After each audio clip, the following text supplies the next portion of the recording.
The young noblewoman confessed her feelings to the boy.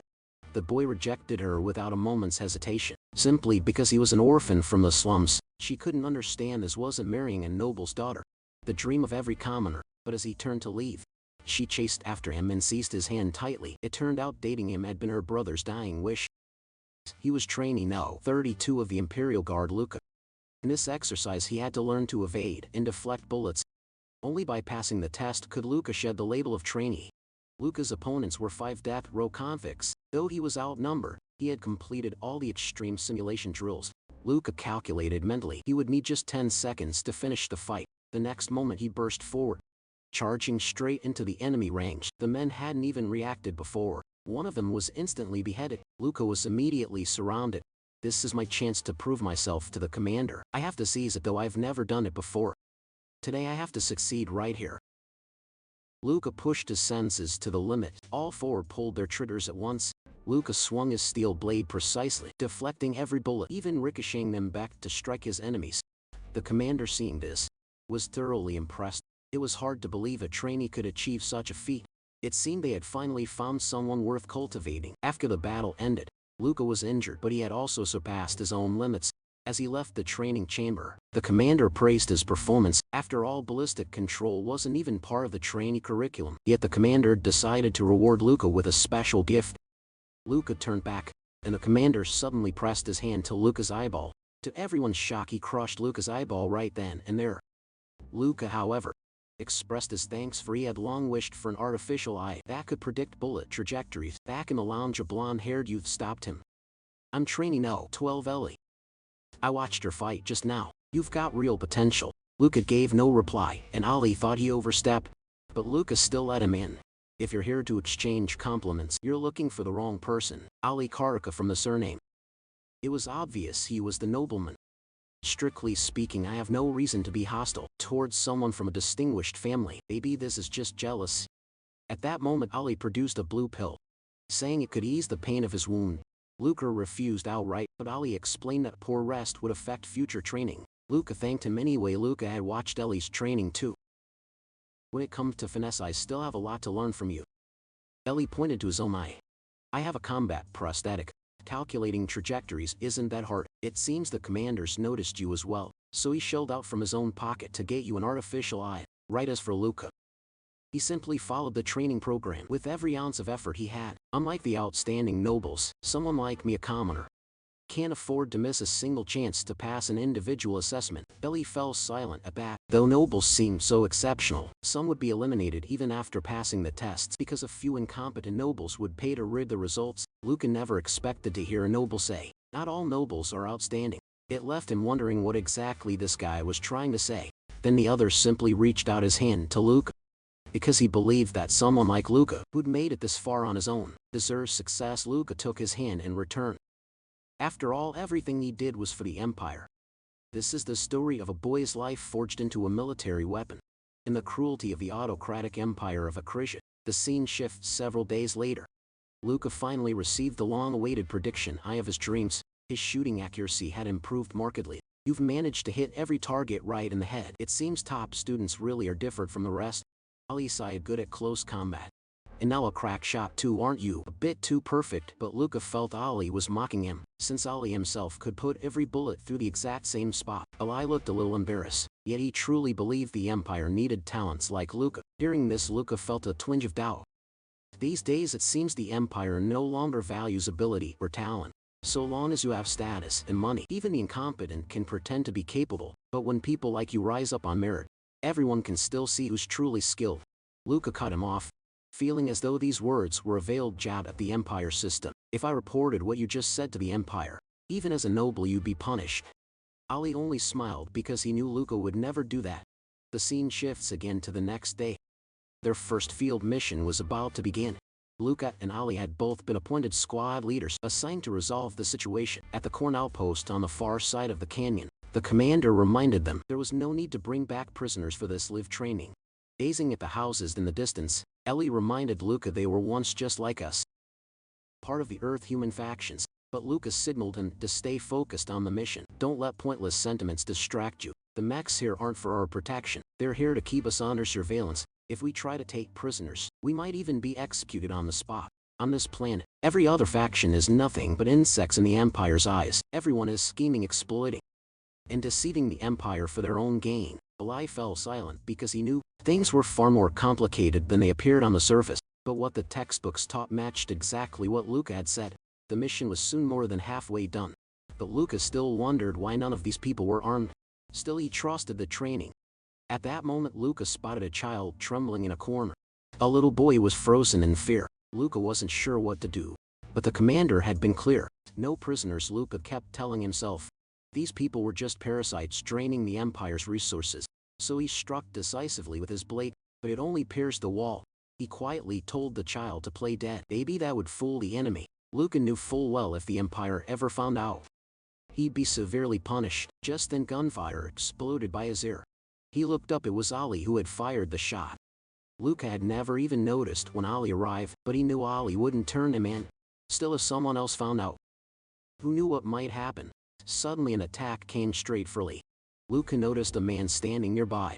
Could the earlier explosion have been his doing? Ali seized the moment to launch a surprise attack, but was struck head-on by a blast of energy.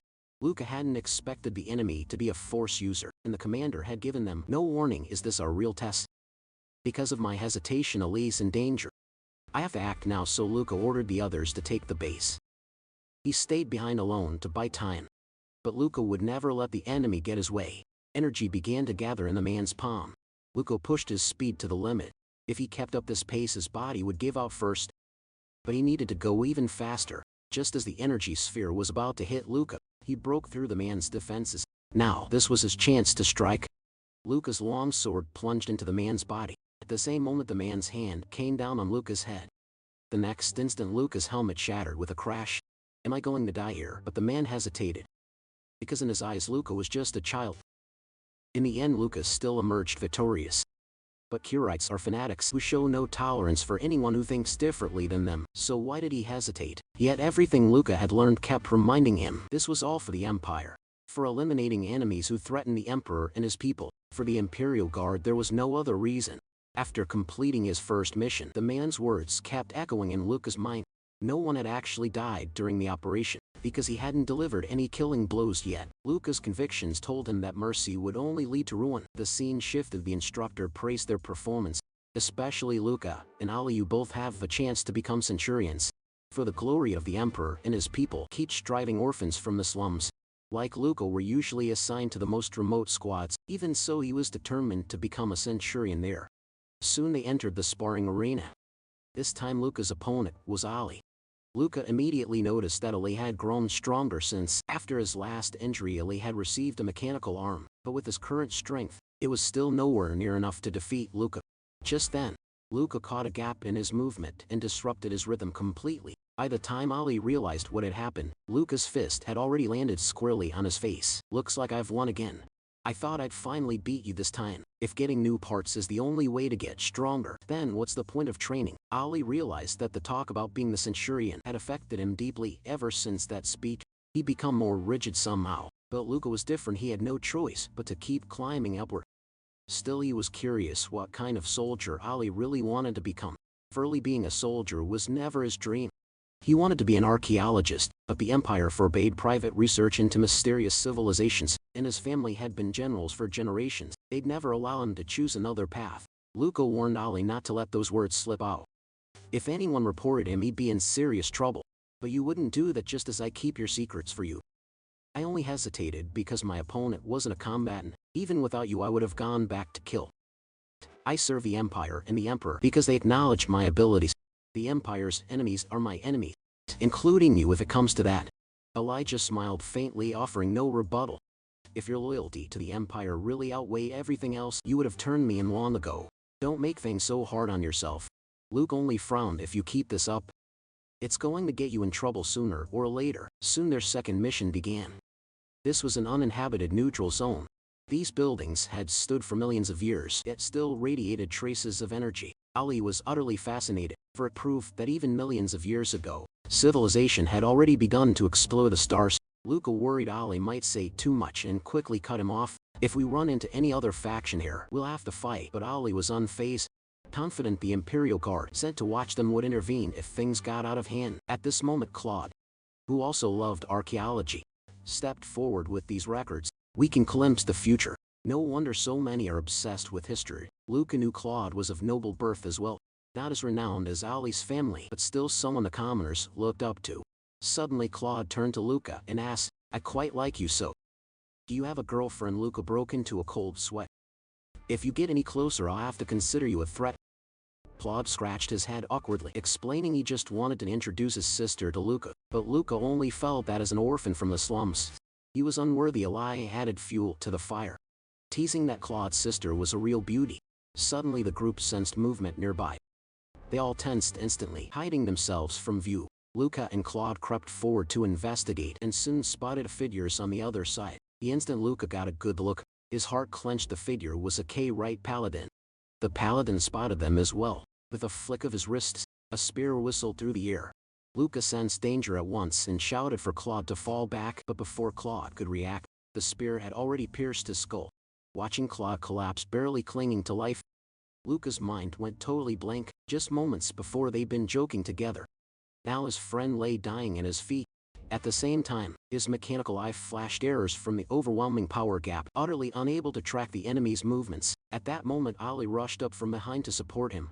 Now their only hope was to buy time, waiting for the Imperial Guard to arrive. Even if the guards would take only 10 seconds, to them it felt like an eternity. The enemy attacked again, this time. The spear aimed straight at Luca. Thankfully, Luca managed to deflect its path with his sword just in time. Even 10 brief seconds felt endless. Any mistake could mean instant death. The paladin flicked his arm lightly and the spear arced back toward Luca. Damn it, am I really going to die here? But a voice in Luca's mind kept urging him on. As long as the enemy's head was still intact, he could not fall. The Empire's army had no place for the useless. Gritting his teeth, Luca met the spear head-on, and with a thunderous crash, his sword shattered. His arm went numb. But at least he was still alive. 7 seconds had passed since the distress call. He braced himself for the next assault. The paladin slowly drew his sword, sending several sharp arcs of energy slicing through the air. Luca evaded them with desperate split-second reflexes, but his comrades behind him weren't so lucky.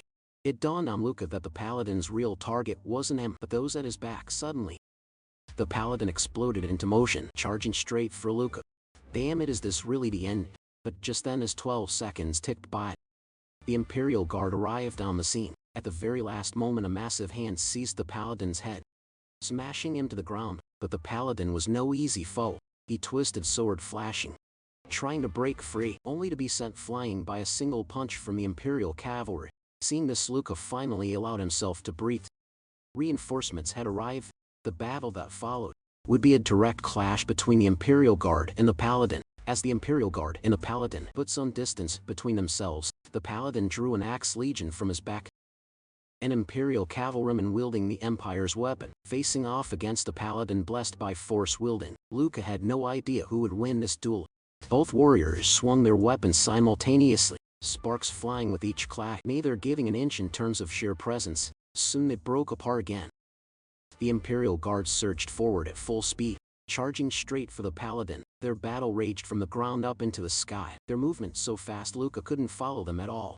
He could only pray the guard would prevail. As the guard's battle axe pressed closer and closer, in the next instant both weapons shattered at the same time.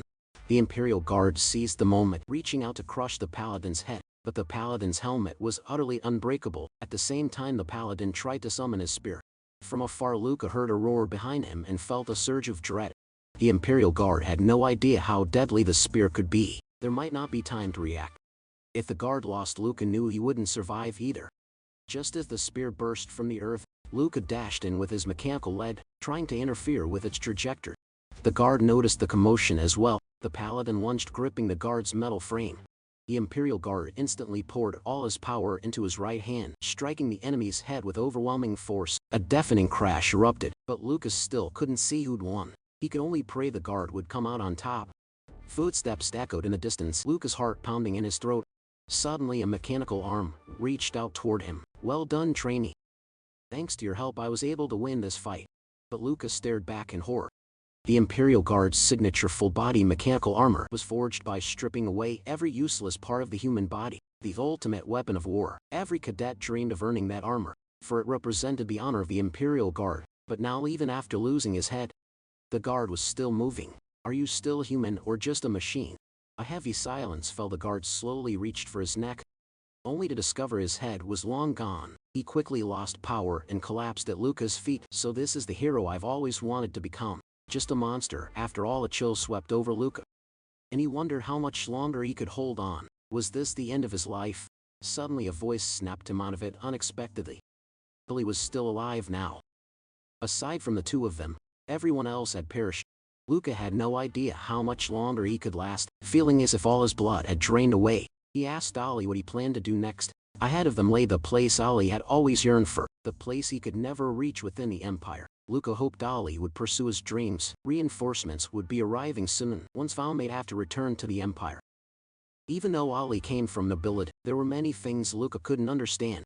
But the last time Ollie spoke of his dreams, Luca had seen a light in him brighter than anything he'd witnessed in his life. So Luca wanted to offer up his own heart for Ollie's dream life. Ollie pressed a strip of cloth against Luca's wound. If you keep talking nonsense, I'll really start to think you're not going to make it. Honestly, you're hopeless. After returning to base, Luca and Ollie were both fitted with new mechanical skeletons. Ollie recommended the F-24 reuse model. Since its trial period was short, he thought it would suit Luca well. Just last night, the two of them had been summoned to different departments for questioning. After all, 3 cadets and 1 Imperial Guard had died in the incident, and they had encountered a paladin. Luca had expected further interrogation, but it turned out he was called in for another reason. During the operation, they had discovered a special cube. As a noble, Lily had also picked up additional intelligence about the cube's ownership. If the Core Alliance refused to hand over the ruins and artifacts, it could trigger a large-scale war. The Empire was preparing for conflict with Clara, while the Bellotto Federation stood to profit from the chaos. So the higher-ups were weighing the benefits and losses of war. But Luca had no interest in politics. He only wanted to follow orders and fight to the end. That was what it meant to be a member of the Imperial Guard. Still, one question gnawed at Luca. How could the headless guard keep moving? The commander explained it away as an illusion caused by lingering signals. But Luca didn't believe it, because even after the guard's death, he seemed to respond to Luca's words. No one could answer him. He would have to find the truth on his own. The scene shifts. The base had a visitor's lounge, built especially for cadets to meet with family and friends. Luca had always assumed as an orphan, he'd never set foot in such a place, but to his surprise someone came looking for him. Lillian Ramon's the younger sister of Claude, who had died just days before. Luca had no idea why she'd come. He could only guess it was to hold him accountable for Claude's death. After all, he'd been the one in command. But Lillian motioned for him to relax, saying she hadn't come for revenge. The family had been prepared for this ever since Claude became a guard. She was here today simply because she wanted to meet Luca. Lillian said, "I've always heard my brother talk about you. He said you were a capable squad leader. He even asked me once if I'd ever consider dating you." Luca felt his background was a poor match, but Lillian didn't care in the slightest. That in turn spared them a great many unnecessary formalities. From the way she spoke, Luca sensed Lillian really was interested in him. "Don't you want to? But I know nothing about you." Lillian smiled. "Then get to know me now." Wasn't my brother's recommendation convincing enough? In Lillian's eyes, this was a good thing for Luca.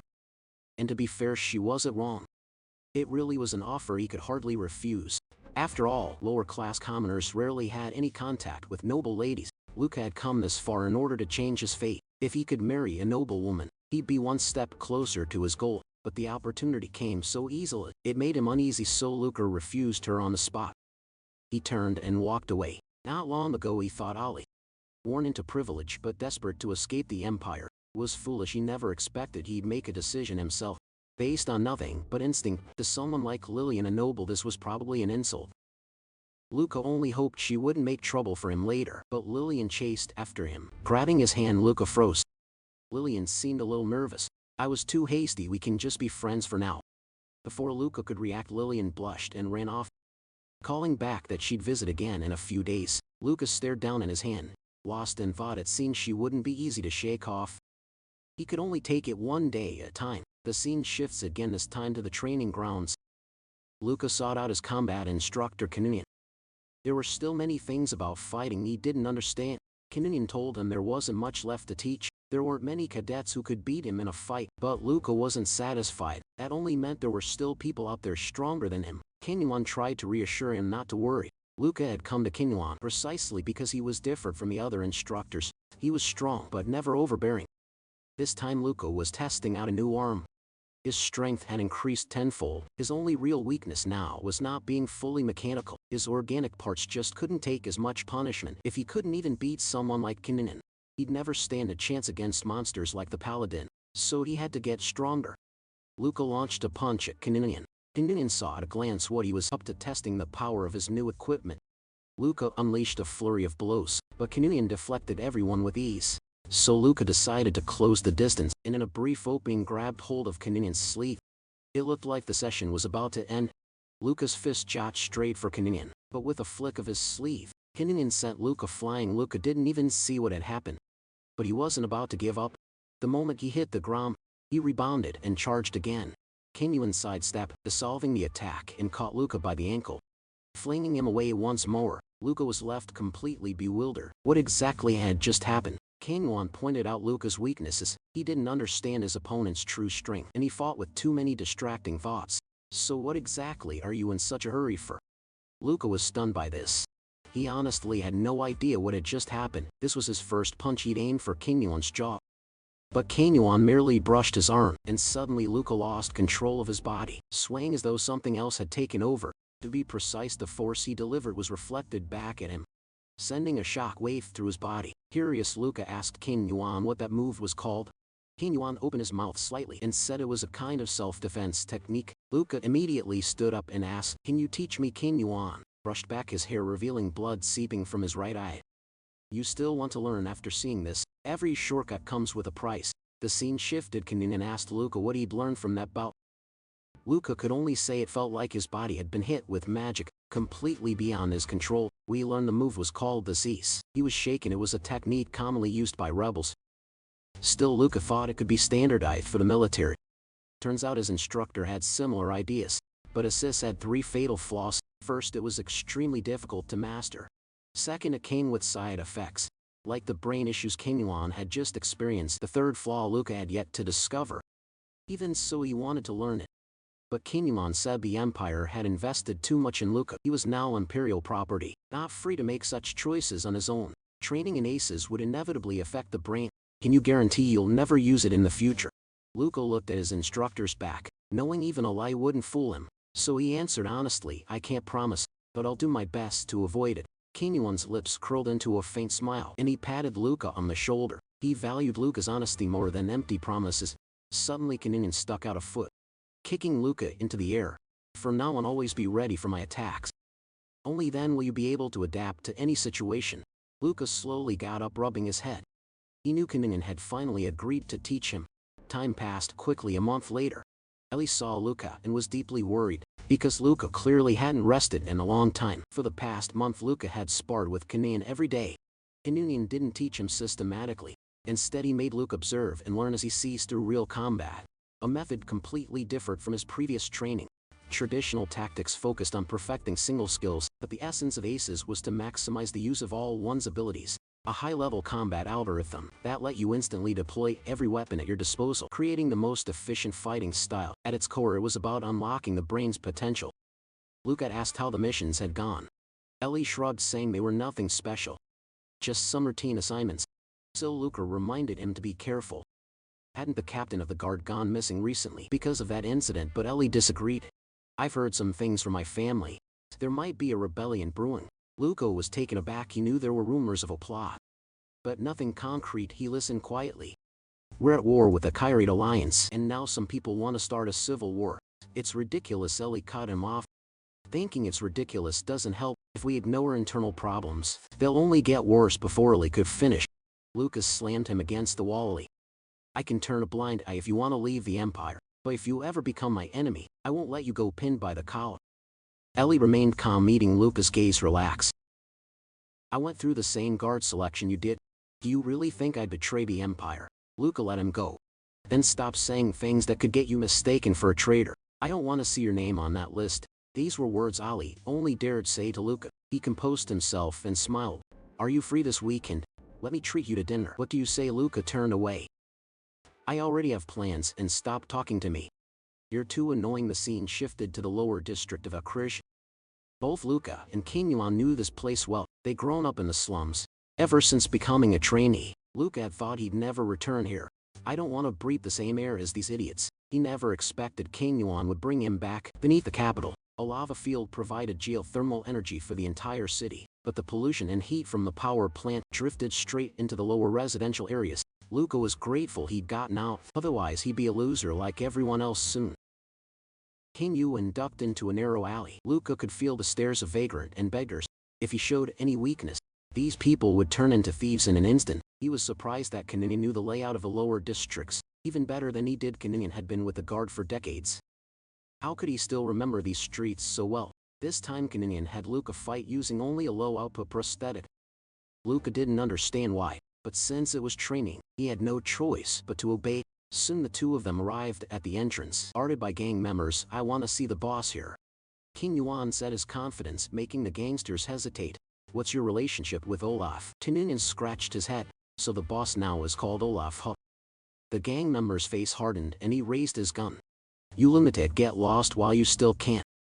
In the Empire, few survived after daring to point a gun at the Imperial Guard, but Kaninian didn't want to reveal his identity.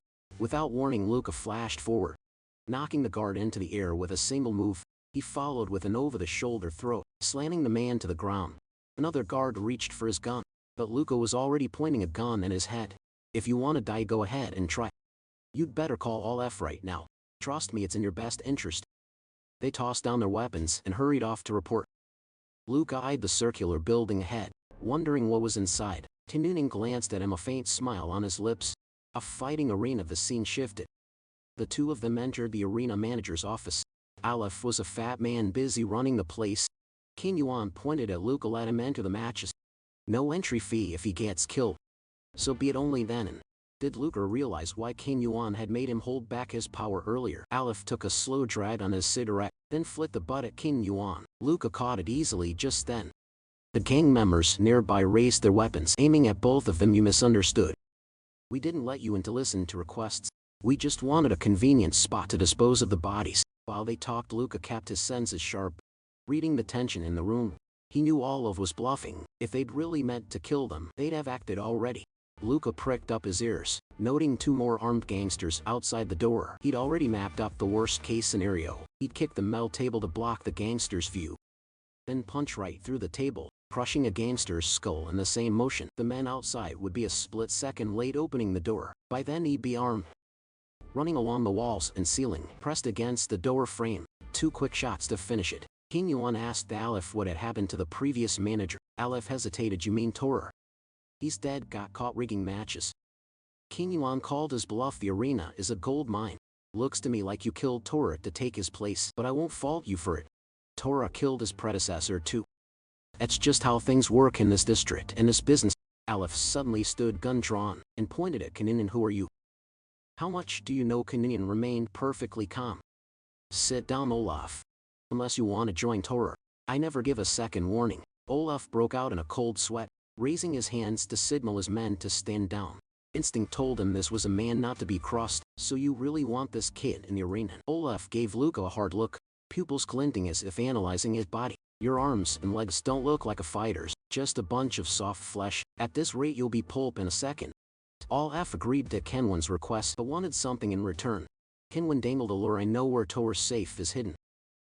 I guess you have Tora's eyes, the key, right?"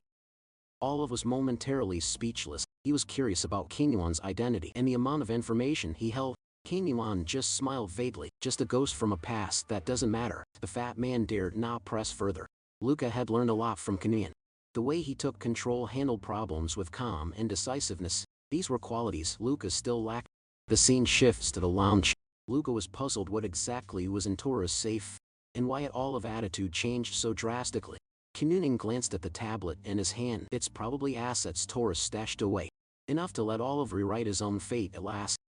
Luca couldn't hold back his question. "If a fight really breaks out, what will you do?" Kaninian just smiled. "Seems you want to know, beat me and I'll tell you." On the screen a burly fighter appeared, both arms glowing steel fist. "Gabriel." The arena was filled with people who'd sacrificed years of their lives for illegal modifications. Gabriel was the type who didn't care about side effects. He wanted strength at any cost. In Luca's current state, One punch from Gabriel could leave him crippled or even dead. King Yuan called out to Luca again. Remember what I'm about to say. This is the core of Assi's combat. Yield to whatever is given. Luca frowned. Yielding was a word he hated. In admission of defeat, King Yuan said, "Water never fails, it simply changes form. You have potential. I noticed you from the moment you batted away bullets barehanded. When you came to me, I was surprised. Talented people are always drawn by something."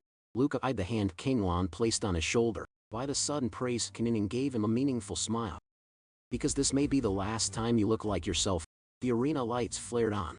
Luca walked step by step onto the dueling platform. The crowd saw he was just a kid and showered him with scorn. "Who let a kid still on milk in here? If you want to die, don't come to a place like this."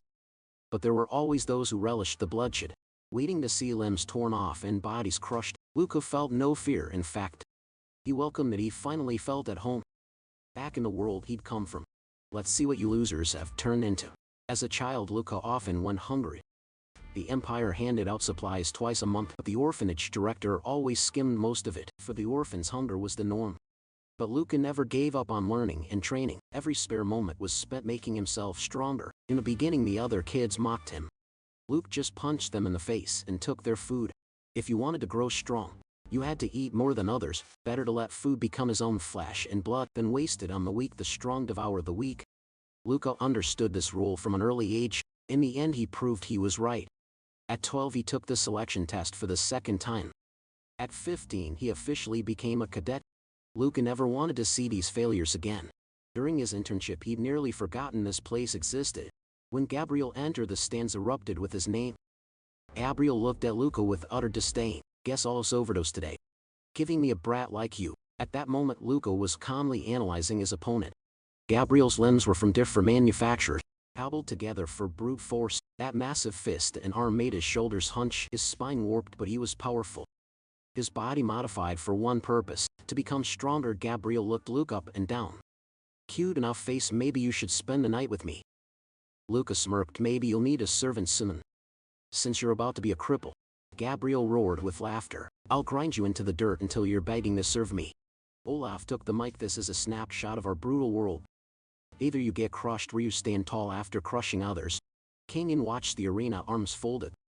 A battered buzzer signaled the start of the fight. Gabriel's body was built for combat, while Luca had only standard parts. A single hit could mean instant death. Gabriel might be massive, but he wasn't slow. Luca sidestepped the first attack, then swung a kick at Gabriel's head, where it had no effect. "You tickling me, kid." With Luca's strength, an ordinary person's skull would have burst like a melon. Luca quickly put some distance between them. The arena was cramped. He didn't have many places to dodge. Gabriel charged again, each move deadly. While Luca's attacks barely registered, the crowd chanted for Gabriel to smash Luca's head. But Luca didn't care. He kept thinking, why had Kenyon brought him here? And what was this core he'd mentioned? Being content with the present, or yearning for what you lack? Neither truly solves anything. Brain won't make a gun appear in your hand. No matter what I have to fight for myself. Kenyon won't let me use enhanced mechanical parts, but he didn't say I couldn't use my eyes to analyze. In other words, he never expected me to overpower Gabriel. He wanted me to accept my own limits. The secret of Assis was to push your latent potential to the maximum. Gabriel's fist was like a mobile cannon. The twitch of his shoulder was the firing cue. His stare the muzzle. His arm spanned the range compared to a real gun. His punch telegraphed its path, slow to start, obvious to read. The entire audience was stunned by what they saw in Kenyon's eyes. Luca was nothing short of a prodigy. In such a short time, he had already grasped the essence of Assis combat and even added his own interpretation. Gabriel, meanwhile, was left bewildered. Why couldn't he land a hit? How could a kid be leading him by the nose? Luca's focus was sharper than ever before. And because of it, he could predict Gabriel's every move with total clarity. Did this mean that perhaps he could become like Kenyon one day? Suddenly Luca seized Gabriel's arm, kicking his knee from the front. In an instant, Gabriel was thrown into the air. Before he could react, Luca's foot smashed into his face. Luca himself could hardly believe it. It turned out this was how Kenyon had always seen him. Gabriel rubbed his aching head, his face contorted with rage. I don't know what trick you pull, but you don't have the strength to hurt me. He swung at Luca with even greater speed, but Luca dodged with ease, then closing in on Gabriel. You really think my attacks are useless? If he didn't have raw power, he'd just have to make up for it another way. Luca leapt, both legs whipping around. his hands locking around Gabriel's head. In the next moment Gabriel felt the world spin, followed by a sharp crackling along his spine. The audience was left utterly speechless. Blood trickled from the corner of Luca's eye, just as it had from Kenyon earlier. If this had been a chaotic, unpredictable fight, he could never have maintained such focus. But because this was a controlled environment, Luca managed to stay sharply concentrated, predicting every move with precision. He had to admit Kenyon really was a good teacher. Kenyon acknowledged his skill. Luca had finally stepped through the door of assist. Just then Kenyon handed him a memory card. Luca looked puzzled. Is this my reward? Kenyon shook his head. That's the money I bet on you. Use it to pay for Gabriel's treatment. If you can win him over, there's no need to make him your enemy. Showing a bit of goodwill to others is a smart investment. I want to be a soldier, a warrior, not a saint. Kenyon ruffled Luca's hair, a little impatient when it came to dealing with people. Luca was still far too green. Luca, what I mean by goodwill isn't ordinary kindness. It's an investment, so when you need something in the future, you can call it a favor today. I just withdrew my investment from Tora. There was a chill in Kenyuan's smile. Only then did Luca realize he might have misunderstood. He thought Kenyuan valued his talent because of their similar backgrounds, but the truth was different. Sooner or later this investment would be withdrawn, and when that day came he might not have a choice. The scene shifted. Gabriel was in a miserable state. He could only use his tongue to operate the display, scrolling through options for an artificial spine. Without immediate treatment, he'd be paralyzed for life. The doctors tried pushing the latest spinal model, eager to make some profit off him. But Gabriel couldn't possibly afford it, so they suggested selling his still healthy limbs for basic prosthetics. Knowingly so fierce, Gabriel now looked utterly lost. He knew that if he gave up his remaining limbs, he'd be one step from death. At that moment Lucas stood silently in the doorway, watching him, glad to see her still kicking. The moment he appeared, Gabriel's anger flared up. You bastard, I'll get you for this. Luca walked up to his bedside, his gaze sharp and unwavering. I warned you before the fight. I told you I'd leave you like this. Kenyon's advice echoed in Luca's mind. Don't make enemies lightly. Still he couldn't resist a jab at Gabriel. Then he turned to the doctor. How much for the hypolindomine you mentioned? The doctor was stunned. He hadn't expected Luca to pay for Gabriel's treatment. Gabriel's eyes widened. What the hell are you playing at? Is this a joke? Luca looked back, his expression cool. Can't you tell I'm paying for your treatment? Gabriel's anger vanished in an instant. He was stunned, then asked Luca's name. Luca, I don't know why you're doing this, but if you ever need help, just say the word, I'll pay this debt back. Luca stared at Gabriel for a few seconds, then nodded in truth.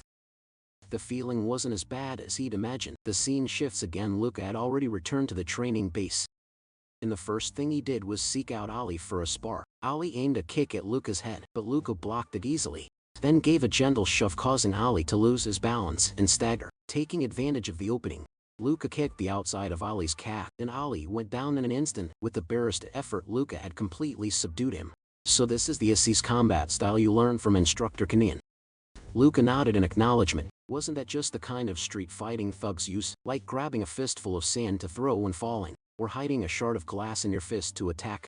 Luca used to scoff at such tactics, but after his experience in the arena, his view had changed. Using your environment and whatever was at hand to deal with the enemy. After all, your opponent wouldn't be playing by the rules. Meanwhile, Ellie called out to Luca. He'd run into some trouble and needed Luca's help. The scene shifted. The two of them entered the lounge. Luca stared at Ali, frowning, while Ali could only shrug helplessly. Luca knew full well it was Ali who'd let Lillian in. Sorry, Luca. Lillian looked at me with those pleading eyes. I just couldn't say no. Our families have always been close. Lillian fixed her gaze on Luca. Why have you been avoiding me? Clearly her pride was wounded. She'd probably never been turned down in her life. Luca answered bluntly, because I'm not interested in you. I hope you'll take that as my answer. Ellie tried to smooth things over with a smile. You could put it a little more gently, but an irritated Luca didn't even look at him. Luca's words made Lillian's eyes go wide in shock, her face full of confusion. Is it something I did wrong, or do you have a problem with me? Luca shook his head. I don't have time to deal with women. You know I'm from an orphanage. I'm like you. If I make a single mistake, I'll never get back up. Wouldn't it be better to be friends then? Lillian seemed not to get it. Lillian Ramons, if I relied on you to succeed, it would only take one whim from you for me to lose everything. But the tower I'd build for myself won't collapse so easily. Lillian glanced at Ali. You get along so well with Ali, yet you say you don't want to benefit from noble connections. Isn't that a contradiction? Luca shook his head. He's someone I trust with my life. true comrade and friend. On the battlefield it's not family name or status that keeps me safe. It's the people fighting beside me. Lillian was left speechless, her face full of frustration. You won't even give me a chance. At this point Luca braced himself to be slapped. He felt a bit guilty, but he refused to leave any room for misunderstandings. If there's nothing else I'll be going. With that Luca turned and left the lounge. It wasn't long before Lee caught up to him. Luca, you were way too blunt just now. You didn't have to be so cold. Luca was silent for a moment. If I'm not, she'll never give up. Still, Ellie couldn't figure out why Luca was so resistant to Lillian. Even just a casual friendship didn't seem like such a big deal, but Luca couldn't explain it either. It was just a gut feeling. Besides, the only reason she was interested in him was because the late Claude had talked him up. She had to be scheming something. Ellie tried to urge Luca to take things slow, but Luca cut him off. You like that girl, don't you? Ellie looked bewildered, not understanding how Luca could tell. It's written all over your face. Her eyes are breathing. How flustered you just got. In any case, I'm not interested. If you like her, quit beating around the bush and go after her yourself. Hearing this, Ellie clenched his jaw. He glanced back at the lounge behind him. With who he was, that was almost impossible. A few days later the scene shifts. Luca once again sought out instructor Kaninian. This time Kaninian taught him how to meditate. During meditation Luca recalled what happened in the office before. If a fight had really broken out and he'd been provoked, what should he have done at the time? Armed goons were lurking inside and outside the office. Luca had no weapon and no idea how he'd make it out alive. Hingwan smiled. If things had gone south, I'd have ducked under the desk first to get out of the line of fire. Luca frowned, not understanding. If your first reaction is to hide, aren't you just giving up your chance to attack and asking to be riddled with bullets? King Wan understood that mindset. He'd have chosen to go head-to-head even if it meant getting shot. But the safest move was actually to take Aleph as a hostage. Yet if you really did that, chances are you'd both end up dead. In places like that it's no mouth for the gang boss to get replaced. All you'd be doing is giving them an excuse to kill him. In that situation Aleph is actually your shield. You didn't even notice all of his fingers were modified into guns, or that there was a hidden passage behind the left wall cabinet. Hearing this, Luca realized the gap between himself and King Yuan. King Yuan could not only predict his own moves but also spot hidden escape routes. King Yuan stood slowly. The ass's fighting style works by pushing your brain's resources to the absolute limit. Do you know what that means? It means it can't be the standard combat method for the Imperial Guard. Luca was stunned by this. So the problems with your brain are a side effect of overclocking it. So if you wear Legion armor, you can't use the C's at all. Hin Yuan nodded. You're truly exceptional, almost tragically so. I thought it'd take you another 2 or 3 months to realize this. Once Luca became an Imperial Guard, he'd be equipped with Imperial power armor, cutting-edge full coverage, mechanical suits that normal people can't even wear for long. These neural implants demand high bandwidth memory signal transmission, with a CPU for calculations, and they wring every last drop of processing power from your brain to function. So when you're in the suit, your mind has no capacity left for assist techniques. Hin Yuan had known this all along, but kept it from him on purpose.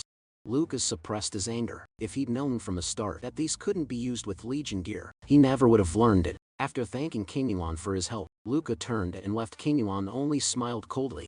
If you ever change your mind, you're always welcome back. Luca gritted his teeth and replied firmly, that will never happen. The scene shifts half a month later. This was the first time in 3 months that Luca had seen the captain of the Imperial Guard. The man was none other than Owl, captain of the Akrisha Imperial Guard. He got straight to the point, asking how Luca had been lately. Luca reported honestly on his recent activities. Then Owl changed the subject. I hear you've been spending a lot of time with Instructor Kaninian. Luca's heart skipped. So this was why he'd been summoned. The higher-ups knew exactly what the cadets were up to. His visits to the lower districts, his arena fights, they knew everything. Luca tried to speak, but the captain cut him off. Are you learning a C from Instructor Kaninian? Luca nodded but added, but I've already given it up. The captain raised an eyebrow, clearly surprised he'd quit. If you lack talent, King Yuan would have kicked you out immediately. But if you're truly gifted, you'll soon realize there's no point in continuing. That's why. Other than King Yuan, no one truly masters assist. Luca's unease grew. Do you want me to keep learning assist? Turns out Allah wanted Luca to stay close to King Yuan. To do that, continuing assist training was the perfect excuse. That's an order. Luca's eyes widened. This was surveillance, pure and simple. The captain was wary of Kaninian. No matter what he felt, no matter what suspicions swirled in his head, he couldn't ask questions. His only duty was to obey. That was the Imperial soldier's way. All Luca could do was nod. Alla was satisfied. I've been watching you for a long time, Luca. You're the kind of man who can rise above it all. The scene shifts again. Luca went to find Kenyon on his own initiative. To his surprise, Kenyon agreed readily, not asking a single unnecessary question. They stopped outside a little shop selling rough knockoff armor models. Kenyon asked the question, "Did you like these toys when you were a kid?" Luca nodded, "But I never had any money, so I could only look from afar." Kenyon called out to the owner, saying he'd buy every toy in the shop. Luca was puzzled. Why buy so many toys? The scene shifts. They arrived at an orphanage in the lower district. Only then did Luca realize why Kenyon had bought all those toys. Just then a gruff voice interrupted. Gabriel came over, grumbling. His huge body and chatty nature. "A funny contrast. You called me here for something this small. Do I look like a delivery boy to you?" Lucas smiled. "You said I could ask for help anytime. They wouldn't deliver the toys, so you saved me a lot of trouble." But Gabriel had men help a fight like a gang brawl. Luca noticed Gabriel's health had improved. He was walking steadily now. He also noticed Kenyon nearby. He'd never heard of Kenyon before. Someone even Alla feared. Luca guessed this must have been Kenyon's old orphanage. He probably did charity work simply because he made it. Soon the orphanage doors opened, and the kids poured out, shoving and shouting. "Thanks, ugly uncle. Handsome big brother," they called, laughing. Gabriel wasn't angry, he just chuckled. He wasn't the type to get mad at kids. The children all grabbed toys and game consoles, some even fighting over what they wanted. Luca and Gabriel didn't step in, they just watched from the side. In this world you had to fight for what you wanted. There was no such thing as fair for everyone. If you wanted something you had to take it for yourself. For some to win, others had to lose. Resources were limited and everyone knew it. At that moment Kenyon called out to Luca, wanting to talk. Kenyon would drop by here from time to time. The director of the orphanage was doing reasonably well for himself, probably skimming quite a bit from the children's food budget. Luca voiced his question. "Instructor, did you grow up here?" Kenyon shook his head. "I don't even remember where I was born or raised. I just visit orphanages in this area sometimes. Maybe I even went to yours once." Kenyon looked a little tired. He seems like a retired guard. Does the captain really need to keep such close tabs on him? That question lingered in Luca's mind. Kenyon suffered from cognitive impairment, his nervous system damaged from overload. He seemed to be holding on purely by force of will. Maybe Luca would end up like that one day too. Though he wasn't sure he'd live that long. Just then Kenyon called him back. "Did Captain Alla send you here?" Luca tensed, a wave of anxiety running from his scalp to his toes. He avoided Kenyon's gaze. Kenyon could read the truth in the smallest detail. Countless scenarios flashed through Luca's mind, each worse than the last. He might not even leave here alive. If he wanted to survive, he had to stay calm. "I don't want to kill you, but it's hard to restrain you without it." Luca slowed his breathing, slowly dialing down his mechanical components. "I'm a soldier of the Empire. That's all I can say." Kenyon closed in on him. "You took on this job knowing nothing, with no bearings at all. Of course you'd obey orders. But your instincts are right. You're exactly what the Empire wants. The perfect soldier." Kenyon's tone suddenly turned cold. "Do you remember the first time you came to me? Did you really think that was your idea? From the moment you used ballistic control techniques without assistance, the higher-ups were already making plans. After all, misfits like me with a C's talent have started appearing. Even our meeting today is the result of the Empire's careful design." Luca couldn't hide his turmoil. His body was already betraying his emotional state. He'd always believed his choices were his own, untouched by outside influence. He forced himself to say this was my own decision. But Kenyon stopped him again. "In this world everyone is someone's slave. Some know it, some don't. Free will is just an illusion that tricks us into thinking we shape our own fate. If you want to report to Al, go ahead." Kenyon's words only left Luca more confused. Now he was even beginning to doubt Captain Al himself. His rational side screamed not to question the Empire, not to be swayed by others' words. But if his hunger for success wasn't truly his own desire, what meaning was left to his existence? Lucas still couldn't find an answer. The scene shifted to the simulation training room. He never did report that day's events to Allah. He knew that if he did, the Empire would order a psychological evaluation. His loyalty would be called into question, and his score would plummet. The Empire would never tolerate anyone with ideological risks. In a worst case, he'd lose his guard status, or even be sent to prison. The thought gave Luca a headache. Maybe Kenyon had predicted he'd hesitate, and that's why he sent him back. Billy was training in the simulation just then. Electrodes covered his body, clearly immersed in a high-intensity VR session. He just finished when Luca tossed him a drink. It was the first time Luca had seen Ellie push himself so hard. Ellie was surprised too. Luca had never sought him out before. Luca got straight to the point. You said the aptitude tests are rigged by the nobles, is that true? Ellie nodded. It was practically an open secret. Luca pressed him on how he'd managed to pass the psychological screenings. Ellie narrowed his eyes, sensing Luca was treading dangerous ground, but didn't ask further. Instead, he shared his own method. You create a model of yourself for the world to see. Keep your real self hidden. Just watch from inside. That's how you pass the psych tests. Luca frowned. What kind of nonsense was that? Elise seemed to expect his reaction and smiled faintly. It's like locking your true self away deep inside. Even ordinary people can develop amnesia or split personalities after trauma. You just do it on purpose. If you act like a loyal soldier long enough, that soldier self becomes real in your mind. If you keep up the act, the real you sinks deeper and deeper, like a rusted box at the bottom of the sea. One day you might forget who you really are. Luca was baffled. Where had Ali even learned this stuff? But true or not, this was the method he needed right now. He needed to find himself again, the self from before he met Ali and Jim. Ali didn't really understand what Luca was after, but he still warned him to be careful. Tampering with psych tests is dangerous. Luca never expected to hear that from a noble, but it seemed Ali's concern was genuine. Just then Luca's communicator pinged. It was Kaninin calling for him. The scene shifts to the lower district. Today King Yuan was going to give Luca a lesson in actual combat. King Yuan didn't mention the orphanage incident at all, acting as if nothing had happened. He treated Luca the same as always, but Luca felt even worse because of it. His target was a criminal gang. King Yuan said, I'll give you 20 seconds. Take care of everyone inside. Luca placed his hand on the electronic lock and with a squeeze, crushed it. The men inside hadn't even had time to react. A man on the sofa noticed the disturbance first. Kid, you lost. You don't look like a customer. Before entering, Luca had already smelled gunpowder and a charge of energy weapons in the air. He quickly sized up everyone, their looks, their presence, their weapons, ranking their threat level and setting his priorities. In moments he'd mapped out his battle plan.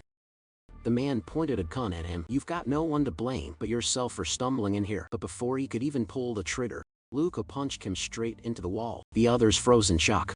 The gun clattered to the floor. They tried to fight back, but it was too late.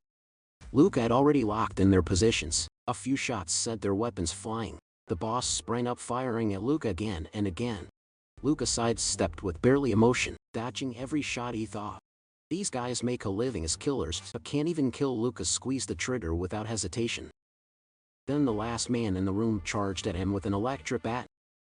Luca said coldly, if you don't want to pay for new limbs, you better knock yourself out. The man looked at Luca's gun, then at his own bat and hesitated for a second, then jabbed himself and collapsed. With the office cleared, Luca's gaze landed on the bathroom. Suspicious noises came from inside. We saw what was happening. His whole body tensed. These scum really were infuriating. Still, King Yuan's approval was evident. Not bad. Took you about 12 seconds. Luca was puzzled. Why not just kill all these bastards? King Yuan narrowed his eyes. These vermin are still useful. We're outsiders. Interfering too much would upset the balance down here. Luca wanted to argue but held his tongue. There were so many people in this world who couldn't protect themselves. This woman was just one of them. Without strength you could only be treated this way. Luca understood the higher you climb, the more unfair the world became. From that day on, Kaninin kept taking Luca to the lower districts, throwing him into one fight after another without much explanation. It wasn't about teaching Luca how to win. The key was learning to adapt to any situation. Identifying an opponent's skill was basic. To go further, Luca had to learn to analyze his environment and devise the best plan. The scene cuts to another place. A girl covered in grease came out to greet them. She was the woman Luca had rescued from the gang office not long ago, and unexpectedly she was a mechanic. She'd spent months locked up and tortured, but her spirit was strong and she never broke. With therapy she recovered quickly. King Yuan knew Gilda was an orphan by background, always good with machines, so he sponsored her education, but wanted Luca to keep it secret. At that moment a familiar voice interrupted. Gabriel hadn't expected to run into them here. He asked for 2 bottles of beer, but Gilda refused him flatly. His nervous system was already damaged. Gabriel leaned into Luca and muttered, you've been causing trouble everywhere lately, haven't you? The gang bosses are starting to talk about taking you out. If they really make up their minds, I can't guarantee Gilda's safety. King Yuan waved him off, signaling he needn't worry. They wouldn't come here for now. The most surprised was Gilda herself. She asked how long is for now. King Yuan didn't answer. The less she knew, the safer she'd be. Maybe today or really was the last time Luca would see them. Luca was starting to understand. Gabriel and Gilda were both fighting to survive here. Gilda, even after what she'd been through, faced reality and threw herself into her work. Gabriel took risks just to avoid being looked down on by his own world. For them, maybe this was the best they could do. Luca kept reminding himself not to pity people from the lower districts. Maybe this would be his last time here. The scene shifts to the Imperial Guard office. Luca reported the recent events to Al. After listening, Ala began telling Luca about King Yuan's past. King Yuan had only started training as a cadet when he was already older. Originally, he wasn't even eligible to become a guard. But back then, the Empire had to accept even those of mixed or impure background. It was a chaotic era, truth be told. Even I don't know King Yuan's full story. When I was a rookie, King Yuan was already a key member of the guard, especially for classified missions. Luca couldn't hide his shock. That meant even the guard captain couldn't access King Yuan's files or history. It was a fact that King Yuan valued Luca. He'd mentored a few cadets before, but none had managed to stick it out.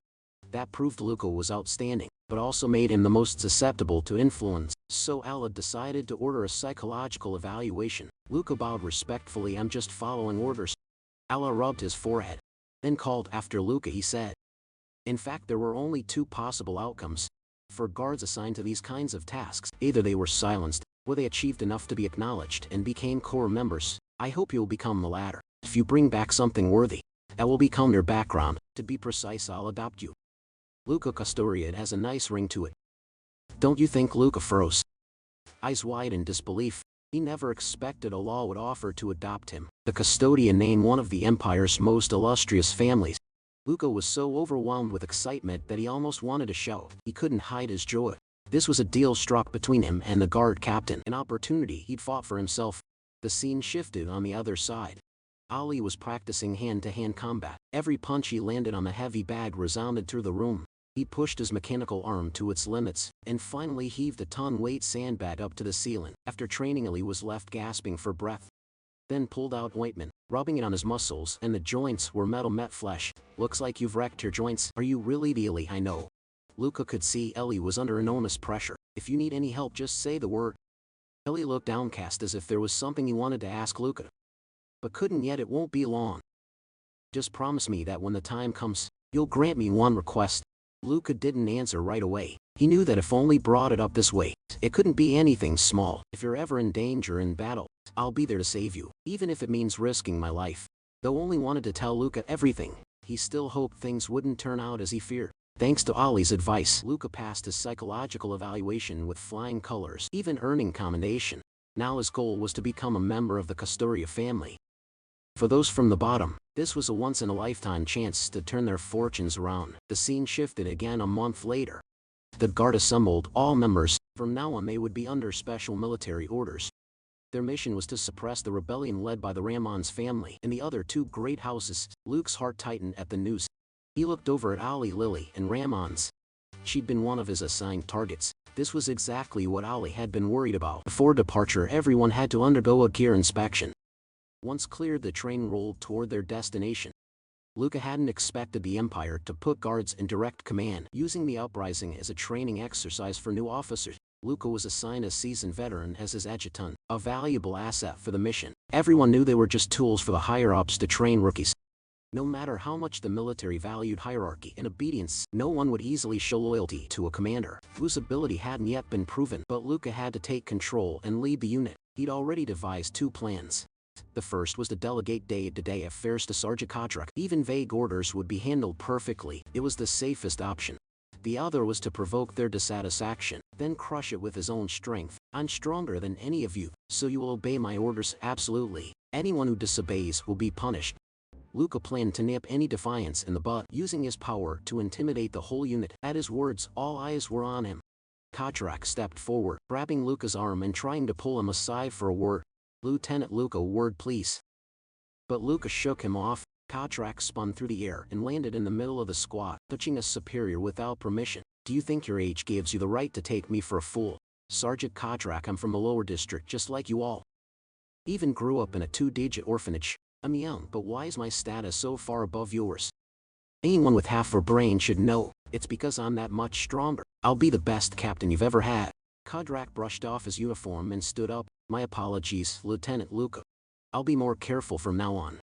Kudrak was quick on the uptake. He understood Luca hadn't taken the easy path. It wasn't long before they arrived at the rebel stronghold, which also served as the Empire's forward outpost. The guard captain was already present, assigning combat duties to everyone. Ali had heard about Luca's earlier display. Luca had done it so he wouldn't be treated like a kid anymore, but in Ali's eyes to these soldiers, guard trainees would always be children. Soon Ali appeared before the assembled troops. They learned the rebels were holed up in a mysterious ruin.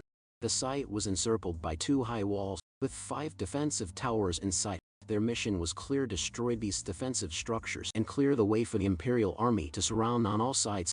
The armored corps had all been outfitted with heavy combat suits. Luca understood this was no ordinary crackdown. The scene shifted. Luca and Ali met halfway between the 2 camps. Is this because of the Ramon's family? Ali was silent for a moment before admitting it in a low voice. Luca knew he had ties to the Ramoneses, but there was nothing they could do. Now siding with the rebels would mean even the Karka family couldn't save them. By now Ellie had stopped hoping for a miracle. He just wished there was some way to save Lillian. Luca gave a wry smile. So you want me to get together with your first love? You really are something, Ellie replied helplessly. That Lillian didn't want to marry a nobleman. That's why she'd introduced her to the most promising Luca. But rescuing Lillian was a huge risk. It wasn't just against regulations. If discovered, they'd be executed on the spot. So let's drop the subject of Lillian. Though Ali said he'd stay out of it, Luca knew he hadn't let go. As his techniques let Luca sense Ali's intentions, he was ready to do anything to save Lillian. Whether Ali was willing to face it didn't matter. For his own good, Lillian had to die. Maybe that was the only way to save Ali. The scene shifted back to the rally point. For a soldier, the most vital areas were the head and heart. As long as those were intact, Imperial soldiers wouldn't die. Doctors could repair the rest by maintaining blood flow to the brain. At that moment, Kudrak approached Luca. He checked Luca's file and knew how capable he was, but as a veteran with 10 years' experience, he still hoped Luca would listen to his advice. Luca assured him that as long as his advice was sound, he'd listen to anyone. Kudrak saluted. Visibly relieved, once the armored corps cleared the towers, they'd stone the fortress. That was the plan. As they drew closer, the assault vehicles came to a halt, and the mechanized soldiers filed out. Clad in agile power armor, they charged toward the Arkan fortress. The Black Myrmidons, a mix of 2nd and 3rd generation suits, looked formidable even from afar. Like a swarm of armored ants, the squad's breathing grew tense, their eyes glued to the displays tracking the action. A wisp of blue smoke rose from the ground. The enemy began firing back at the Imperial Corps. A few suits were hit, but only 4 or 5 were lost. Soon some of the match moved into range. They launched a volley of missiles at the shield. Under cover of smoke, the soldiers drew their spears. The mermaid and spearheads were fitted with blades of a special mineral called Holy Stone. Holy Stone could neutralize the shield's energy field, ripping open a brief gap in the defense. This weapon was developed specifically for this operation. With the soldiers' fierce assault, the shield finally fell in this battle. The Myrmidons were crucial. If they failed, the situation would become dire. Everyone waited anxiously for the Myrmidons to return. After taking out the tower, about a minute later, static came over the comms. Turrets disabled, proceeding to next phase. A collective sigh of relief went up. A faint smile tugged at Luca's lips. The battlefield is a terrifying place. I'm the kind of person who finds satisfaction and even joy in this chaos. If I weren't, I'd have lost my mind by now. At last it's my turn to prove myself.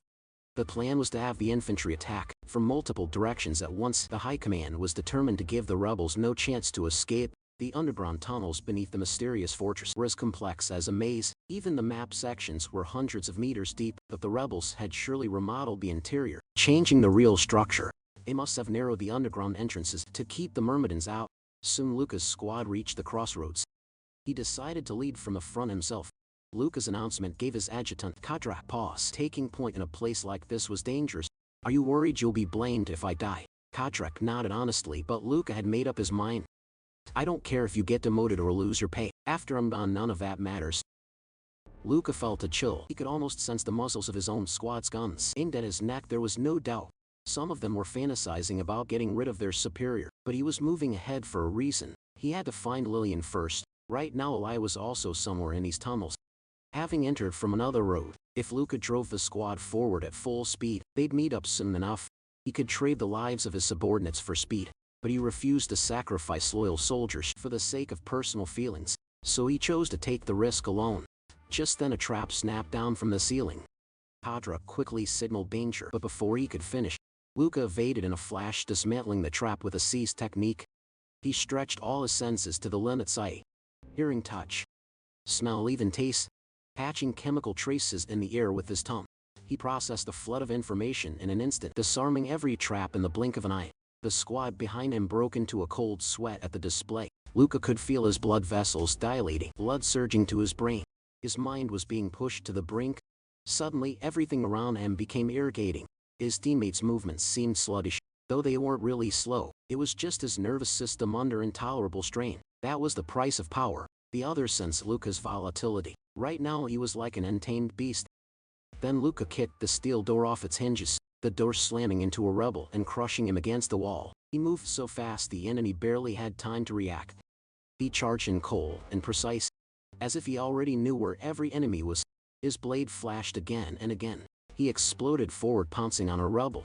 The blade sliced through the man's throat. Luca casually kicked the falling head into the face of another stunned enemy. Before the man even registered what was happening, he too was beheaded. A grizzled rebel veteran tried to level a gun at Luca, but Luca gave him no chance, cutting a missile out of the air. The explosion parted harmlessly around him. The old soldier froze, but it was too late to fight back. Luca stomped down, crushing the man's skull. The squad members who resented him swallowed hard at the sight. "Sergeant Kodrak, you're all too slow. Keep up with me." The further down they went, the more spacious the fortress tunnels became. The rebels had taken up positions in the open, pouring on suppressive fire. From a tactical standpoint, it was a smart move. Luca used a mirror to observe the enemy lines. About 100 soldiers were holding the defense, with non-combatants retreating behind them, some of whom looked like nobles. Lillian could be among them. Kodrak suggested they'd advance too quickly and should pause to wait for other squads to join up. Luca closed his eyes, forcing himself to calm down. He realized Kodrak had a point. He hadn't pushed his brain this far in a long time. His nervous system felt like it was being tortured, almost to the point of pain. Just then Luca heard gunfire from another direction. It didn't sound like it was aimed at them. There was movement behind too, which meant another squad had reached the rear. If it wasn't Luca's, then it had to be Ali's. The enemy's fire was now split front and back. "Now's the time to charge," Luca gave his orders. 2 shield bearers took point, soaking up the brunt of the defensive barrage. Their layered armor was cracking under the assault. It wouldn't last more than a few seconds. Luca crouched behind the shields, studying the enemy's positions. He ranked threats and tracked the lines of high-powered weapons. There were about 8 guns that could blow him away with a single shot. He waited until half those heavy weapons were reloading, then burst forward. He vaulted over the shield bearers' heads, knowing he'd had a 2-second window of relative safety. Enemies fired in panic, bullets raining down. Luca ignored pistol and rifle fire. His helmet and chest plate could take it, shielding his face and neck with his left hand. He raised his pistol in his right, quickly locking in his targets. He prioritized the soldiers with the most firepower. Shots rang out, heavy weapons exploded one after another. Luca landed in the midst of the enemy. The shock of his attack left them frozen for an instant. He drew his blade from his belt. At this range the shooters didn't stand a chance.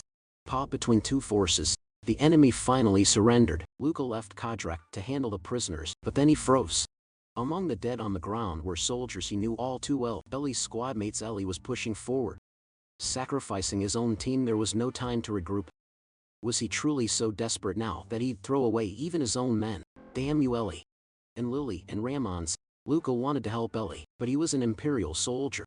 Choosing one side meant abandoning the other. He was torn, but if he saw Lillian, he would kill her himself, even if it meant Ollie's hatred. Only by stopping Ollie from betraying the Empire could he save his life. Meanwhile, Luca told Kodrak to stay put and wait for the support squads, leading command in his hands. Then Luca followed the sounds of battle deeper in. Noble-born soldiers were clumsy with their weapons, their heavy gear more a burden than a help. That bought Luca some time.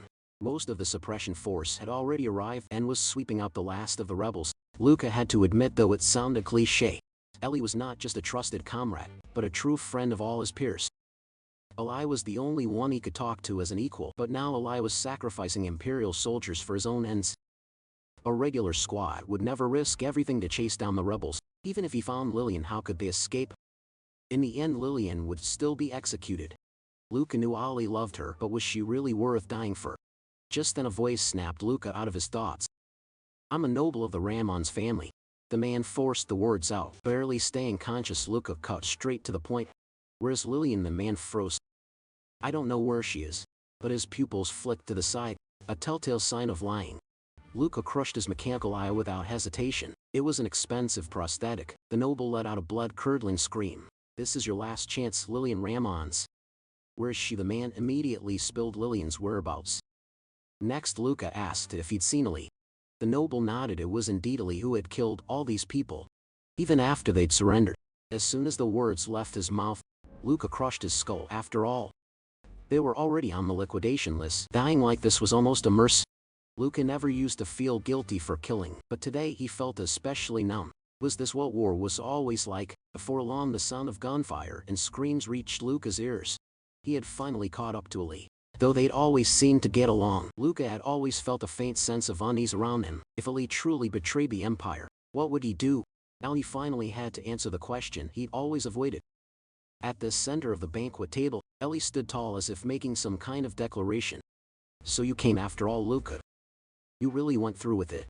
You killed your own men for her, sacrificed everything for a woman, for her?" Luca's right.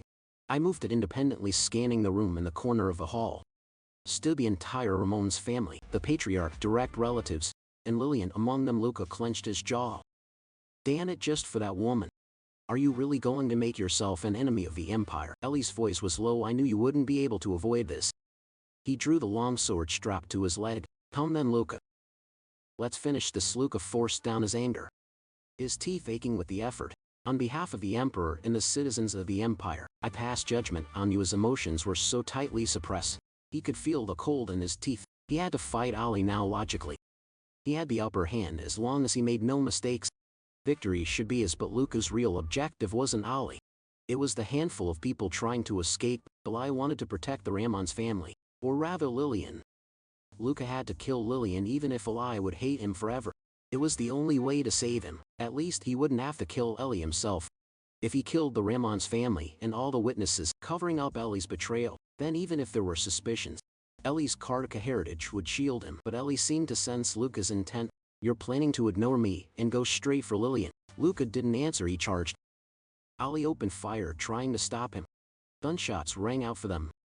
Ballistic prediction was second nature. Single shots were useless, meant only to slow Luca down.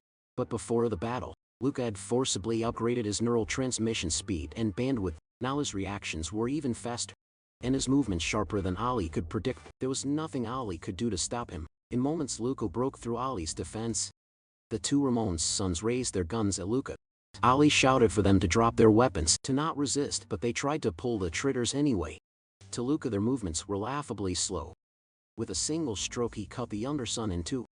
With the cease, Luca could anticipate Ali's attack. He turned, deflecting bullets with his blade. A flick of the wrist sent the bullet whizzing toward the other son. Instead, now only Hugo, the patriarch, Lady Ramons, and Lillian remained. Hugo watched his sons die before his eyes, trying to cry out, but Luca drove his bloodied blade through the man's skull.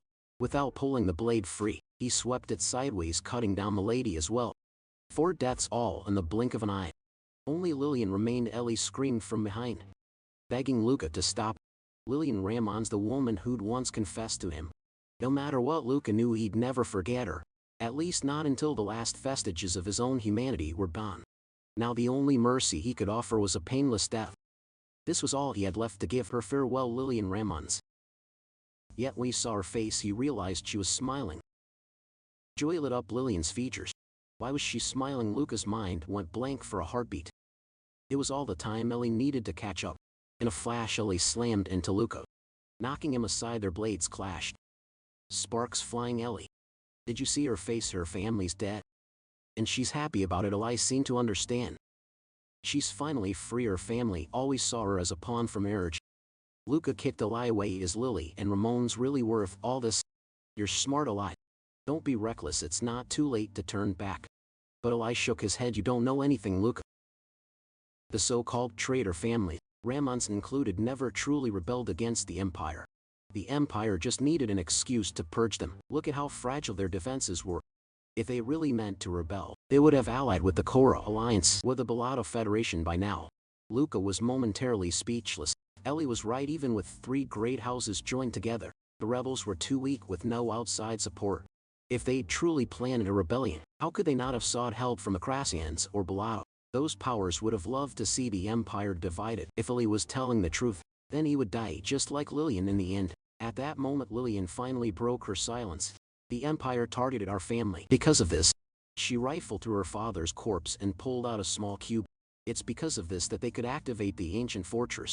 Luca stared at her in confusion. Why was she only telling them now? Lillian seemed to sense Luca's thoughts. She knew he wanted to kill her to keep Ellie from being implicated. You must realize your friend will never have the life he wants in the Empire, but there's a way, one that benefits all three of us. Lillian held the cube aloft. But this we can activate the fortress's spatial transfer device. Luca, if you help us escape the Empire, everything can end here. Luca stared at the cube in disbelief. If you want to kill me, then do it. I'm not a fool. I know Ollie isn't as strong as you. Once I'm dead, it's all over. I don't want to drag Ollie down with me, but if this relic really activates the teleporter, we can escape together. You can pretend you never saw us. This passage is known only to the Ramon's family. Once we're through, no one will find us. After hearing her out, Luca hesitated. He didn't really care about Lillian's fate, but for Lily this was the best option. Ollie could have gotten away from the Empire, but chose to stay because of Luca. This was a battlefield. Disappearing or faking a death was easy. If Luca killed Lillian and somehow kept Ollie alive, Ollie would eventually fall into an inescapable trap. Luca twirled his sword and sheathed it. Ollie started to speak, but Luca cut him off. Shut up, Ellie. I only ask one thing. If the teleporter Lillian mentioned doesn't exist or can't be activated, don't try to stop me. You heard her. Lillian doesn't want to see you suffer. Ollie bit his lip and looked to Lillian. She nodded in the end. Ollie agreed to Luca's terms. It was all he could do. Luca thought. He must be insane helping Ollie and Lily and Ramon's escape. If the higher-ups found out he was finished, they quickly formed a plan. Activate the teleporter deep underground. Bring Lillian out and Ollie as well. Just then Lillian called out to Luca. Noticing blood trickling down Ollie's forehead, she took out a handkerchief and wiped it away. If you two are lucky enough to make it out, just live together already. Ollie wiped away the blood, forcing a faint smile. Lillian was racked with guilt. She never expected Ollie would go this far for her. Ollie gestured for her not to blame herself. It was Lillian who'd shown him the world outside. Without her, Ellie would have lost his mind long ago. He wasn't a monster, just different. Hearing their exchange, Luca frowned slightly. Lillian was the one who'd made Ellie restless. Restless thoughts were like a virus. Once out of control, they spread, eating away at the Empire from within. If such dangerous ideas took root, the Empire would eventually fall, or before that be swallowed up by the Bellado or Core. But Luke didn't want to see the Empire collapse. If he wasn't his friend, Luke would have killed him already. I'm not a restless person. Luca repeated the words, inwardly branding them onto his heart. As they pressed deeper, fortune was with them. Neither rebels nor Imperial soldiers blocked their way. No one from the Empire had reached this far ahead of them, and the rebels never expected anyone to venture this deep underground. Lillian's father, Hugo Ramons, had been ambitious. He thought he could manipulate the royal family, only to be used himself. Luca asked how much farther to their destination. Lillian pointed ahead. Just follow the corridor to the end. She thanked Luca, but he hadn't done it for her. He just owed Ollie a favor afterward. Lillian and Ollie agreed if they made it out, they'd meet in a border city. If separated, they'd wait there. Lillian invited Luca to come along, but he flatly refused. He had no interest in it. Luca's mind and body were close to collapse. His sharp judgment was starting to blur. Maybe helping Lily was just a mistake born of exhaustion and confusion. But he couldn't let his guard down. He still had to figure out how to report all this to the higher-ups. Luckily the guard captain liked Luca, and only he could be trusted to watch Kanin. Even if questions arose, he doubted he'd be punished. Ultimately, Ollie and Lillian were nobodies, one a trainee, one a minor noble. They weren't the core of the rebellion. Soon they reached the end of the passage. Luca signaled for Ellie to get ready. If there was no teleporter, everything would have been for nothing. Ellie simply nodded as Luca pressed the door release. He felt a strange sensation, a sponge soaking up all the unease in the air. If he couldn't pinpoint the source of this anxiety, he'd die here. Danger was behind that door. He was certain the door cracked open. Then Luca immediately closed his eyes, sorting the scents in the air. The first was fresh blood, then a heavy reek of machine oil and metal, but no trace of living humans. Luca bit his lip and opened his eyes. The only possible conclusion: Imperial Guard, 4 of them. He was floored. If it had only been one guard without power armor, maybe he and Lee could have fought their way out. The 4 guards' escape was nearly impossible. The guard wasn't here to kill Lillian. They wanted her alive for them. This was the worst outcome. Lillian couldn't survive torture and interrogation. She would break eventually, no matter how strong she was. She was still just human, not like Luca. Trained to ignore pain, Luca had thought he could save everyone. Give Lillian a new life, but it was only a beautiful illusion. If Lillian was captured alive, both his and Ali's betrayal would be exposed. Only one path remained: to kill Lillian now with his own hands. But Lillian was the one Ali had risked everything to save. If Ali lost control now, it was all over. All eyes in the guard squad turned to Luca. The longer he hesitated, the more suspicious he looked. There was only this one chance. Just as Luca turned to finish it, a gunshot rang out from behind. Ali had leveled his pistol at Lillian's forehead and pulled the trigger without hesitation. It was a swift execution. Lillian's tears fell. Her last hope shattered with a dull thud. She collapsed to the ground. One of the guards stepped toward them. Ali. Why did you kill her? Ali answered steadily. She was a useless prisoner. She had to be executed. The guard then demanded a full report from Luca to determine the proper course of action. After that, they left the scene. Luca never imagined it would be Ali who ended Lillian's life. He'd been worried all this time that Ali would lose control. The scene shifts to the next day. The rebellion of the three great houses had been completely quelled. Soon after, Allah summoned Luca. Well done, Squad 21. Captain Luca Patrox speaks very highly of you, especially your combat skills. In his eyes, you're the best squad leader around. However, he also pointed out, you still struggle to build trust with your subordinates. That's something you could learn from Canyon. Allah continued, you reached the lowest level, with Lillian as your guide, and execute her after retrieving the spatial transfer device. Why did you choose Lillian as your guide? Lucas stood straight, his expression calm. Because Lillian was the weakest fighter in the Ramon's family. On a battlefield full of variables, she was the easiest to control. Allah nodded, an entirely reasonable answer. But he still had doubts. Luca decided to take the initiative, even if it bordered on insolence. Sometimes that was the best choice. Are you asking about my relationship with Lillian? It's not just you, both you and Ellie had contact with her. Luca clenched his fists. Ellie and I are both exceptional. Even if we had personal dealings with Lillian, we would never jeopardize the mission for her. Surely you, Captain, know that better than anyone. And to be honest, I wanted to give Lillian a sliver of hope. And not made of stone. After guiding us, she believed she might survive. That's the least we could do for her. A lie laced with just enough truth was always more convincing. That's exactly what Luca was telling now. The captain listened and smiled, satisfied that was enough to close the matter. Just as Luca turned to leave, Allah called after him, by the way. The Ramon's family put up more resistance than expected. Ali's squad was wiped out. Luca forced himself to remain calm. It was all in his report. The squad had been ambushed by the Ramon's family during a pursuit and wiped out. He had no reason to be nervous, but he couldn't figure out what Allah was probing for. Sweat threatened at his brow. If I'd been in his place, I would have found a way to save my team. Looks like I'll be taking top honors this time. The guard captain laughed heartily at Luca's words. I look forward to seeing what you'll do next.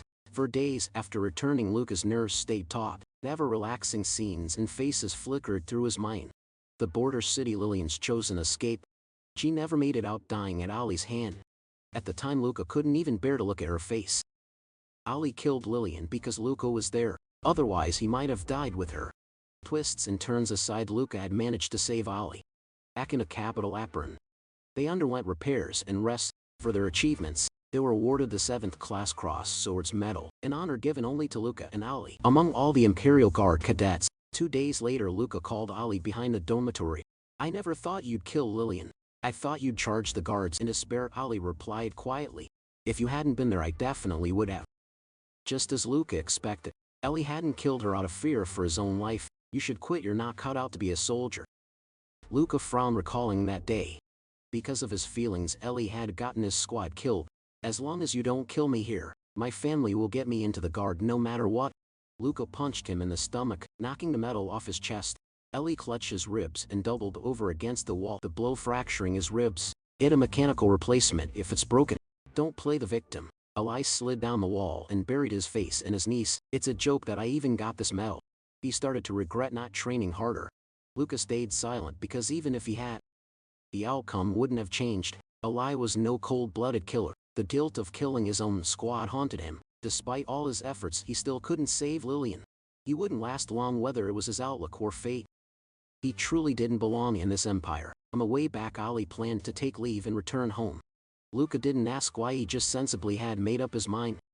After a moment's hesitation, Luca finally voiced the question that had haunted him. How could Lillian smile after losing her entire family? Ellie gazed at the sunset and finally spoke. Lillian Ramons was betrothed from birth. Her fiancé was more than 30 years her senior, demanded an enormous dower, and set the most degrading conditions. He sent photos, videos, even daily records of his late wife, and required Lillian to be molded into her exact image, looks, voice, mannerisms. Even her name were to be copied. Luca frowned, unable to grasp it.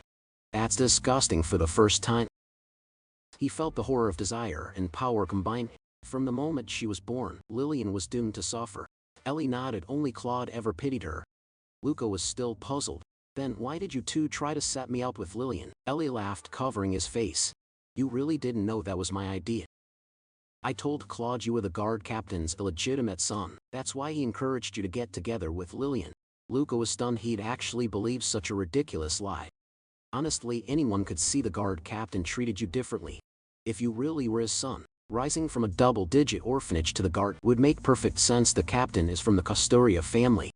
If he approved your marriage to Lillian, she might have been freed now. Luca just felt sick. Ali was a friend, but no saint. He'd use anyone when it suited him and lie without hesitation. He'd killed his own men and fooled Luca too. The irony was Luca still chose to trust him. The scene shifted. Luca went to visit Kinyon.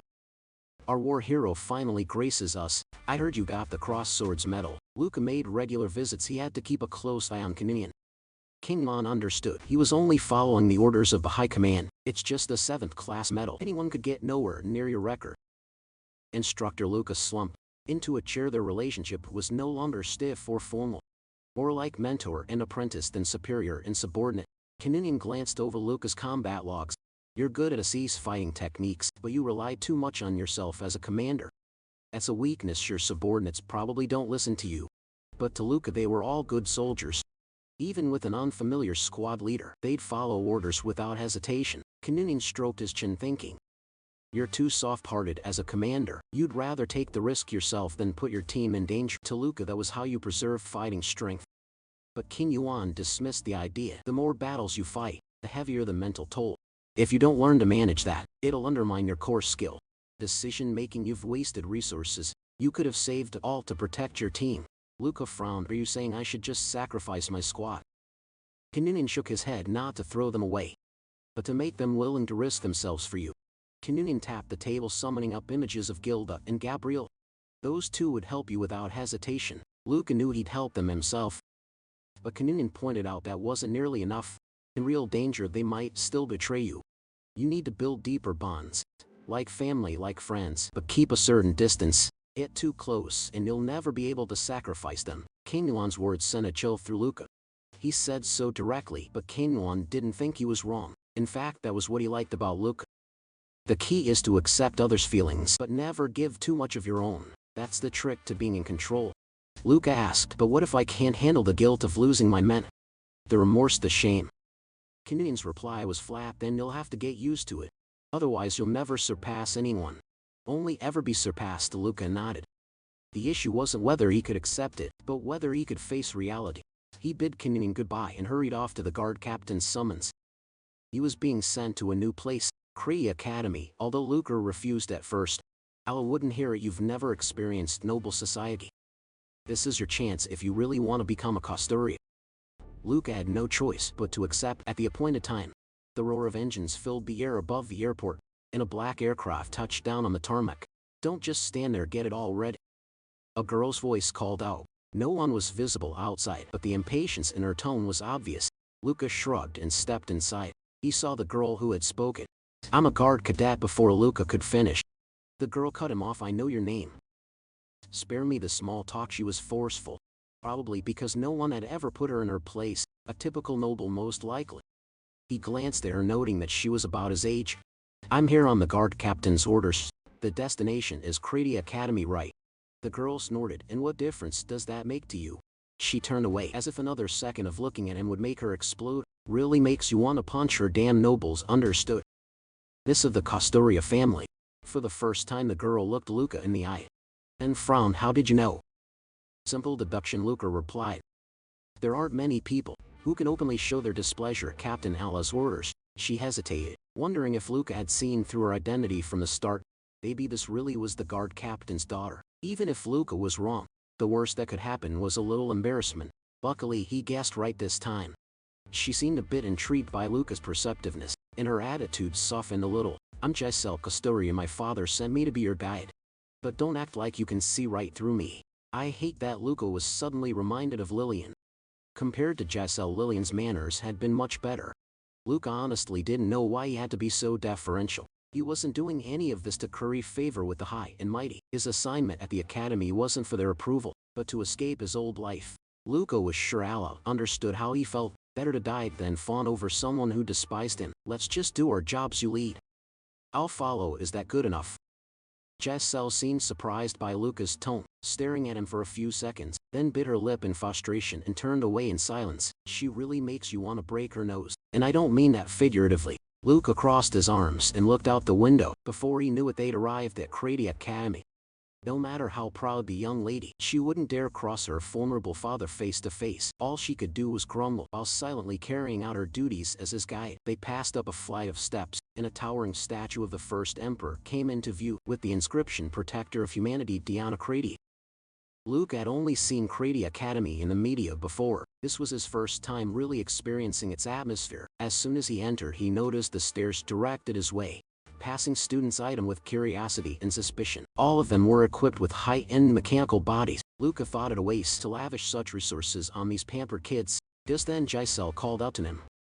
"Don't you have a lavender uniform?" She sounded a bit flustered. Her father had never told her. Luca wouldn't have won. Her reaction amused Luca.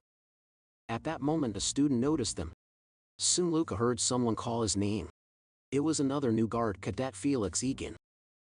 The Egan family was a well-known noble house as well. Giselle seemed to recognize Felix and let them talk without interruption. She agreed to give them a moment to catch up. Felix threw an arm around Luca's shoulder. "The captain really has a soft spot for you lately. He doesn't even hide it. He even sent his own daughter to escort you." Luca gave a faint smile. "She's a pain. If we weren't here, I have decked her by now." Felix burst out laughing. "Well, the captain has to love his own daughter, right? Maybe he's thinking of making you his son-in-law." Luca thought even if that were true, he couldn't handle someone like Giselle. Their personalities would clash and any romance would be doomed. Actually, Luca and the guard captain had a secret agreement. He was to watch over Kaninen, and in exchange he'd be adopted by the Custoria family, not as a son-in-law but as an adopted son. Still, Felix's guess wasn't entirely off. Felix had a straightforward way with friends. He leaned in and whispered, "Did you get modified yet?" Luca caught the look and understood. "Not yet." Felix, as if he'd expected this, started rummaging in his pocket.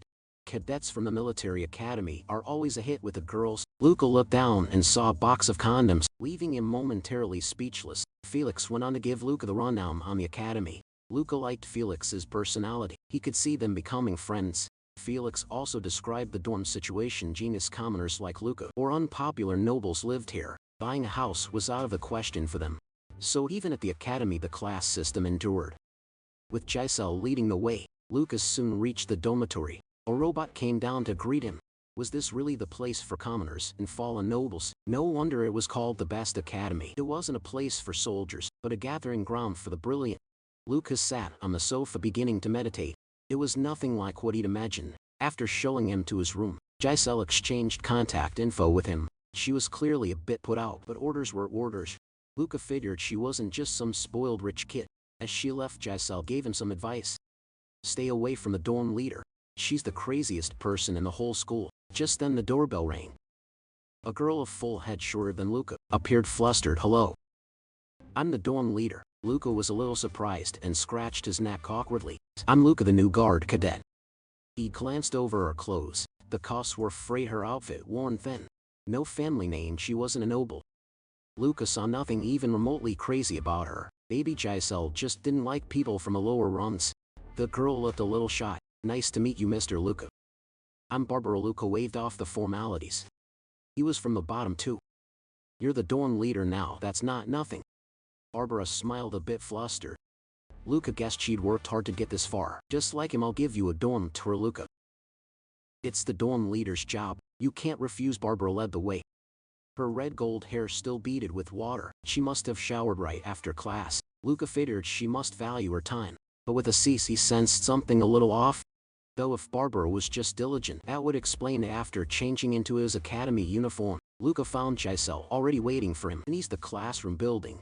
Allah had arranged for Giselle to attend classes with him. If Giselle kept up her usual attitude, Luca thought he might lose his mind. Just as they were about to leave, a voice made Giselle stiffen. "It's been a while since we talked, Giselle." Giselle narrowed her eyes, her tone icy. "Get out of my sight right now." Barbara shrank back, whispering, "I just wanted to say hi, you're always avoiding me." Giselle spun on her heel and strode up to Barbara. "Hello, Barbara. And goodbye, Happy. Now leave, I have nothing to say to you." With that, Giselle turned and walked off. After all, Luca couldn't be late for his first class.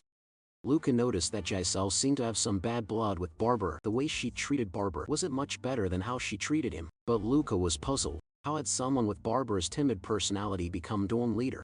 He couldn't figure it out. His curiosity about their relationship grew. So he asked Giselle directly, "How much do you know about Barbara?" Giselle replied curtly, "I just know her face. We enrolled the same year." "You don't like Barbara?" That seemed to strike a nerve. Giselle suddenly stopped. Barbara is the craziest lunatic at Crady Academy. Yet Barbara kept trying to get close to her. While the situation was almost entertaining, Luca had no intention of getting involved.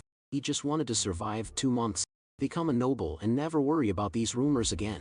The classes were a bore, which only made Luca more curious about Giselle and Barbara's history. Nothing here truly interested him. Everything was tailored for nobles. Even Felix didn't want to spar with him. He knew he'd lose. All Luca wanted now was a fight. If he didn't vent soon, he'd start to rust. Maybe it was the years of boot camp. His head was filled with nothing but war and weapons anyone would do. Even just a shouting match would help. That was when a voice broke his train of thought. "You've been following Giselle around all week. What's your deal with her?" Luca hadn't expected someone to pick a fight for him. "You like Giselle or something?" Seeing the guy's reaction, the answer was obvious. Who'd have thought that Pain was actually popular? The guy swung at Luca, but Luca easily brushed him aside. Honestly, Luca felt a little let down. He barely had to use any force. He told the guy he had zero interest in Giselle. Soon the two of them sat down to chat. Luca wanted to dig up some info about Barbara and Giselle. Enrico's answer was odd. "They call her the witch. No one here likes her. Anyone who gets close to her ends up caught in some robot accident. In 3 years there have been 5 incidents. Everyone calls it Barbara's curse." Luca was surprised. The odds seemed insane. It felt more like someone was manipulating things from the shadows. Enrico nodded. "That's what everyone thought at first. But there's never been any sign of tampering or evidence. The only thing in common is that every victim was close to Barbara." He also told Luca that Barbara had become dorm leader, not because she was capable, but because no one else wanted the headache. Just then, Enrico pointed out 3 girls nearby who had blocked Barbara's path. One girl dumped the contents of her water cup on Barbara. "Sorry, Barbara, but I'll wash your clothes for you right here. In fact, why don't you take them off now?" Barbara said it wasn't necessary. She could change herself. The lead girl sneered. "Did I hear that right, Barbara? You're refusing my kindness. Come on, take it off. I'll make it cleaner than new." Faced with the bullying, Barbara squeezed her eyes shut, her hands trembling as she undid the tie on her clothes. Normally Luca wouldn't have gotten involved. He didn't like helping people who wouldn't help themselves, so that explained why Barbara's hair had been wet earlier. Luca spun his knife in his hand. "But you're in what, Barbara?"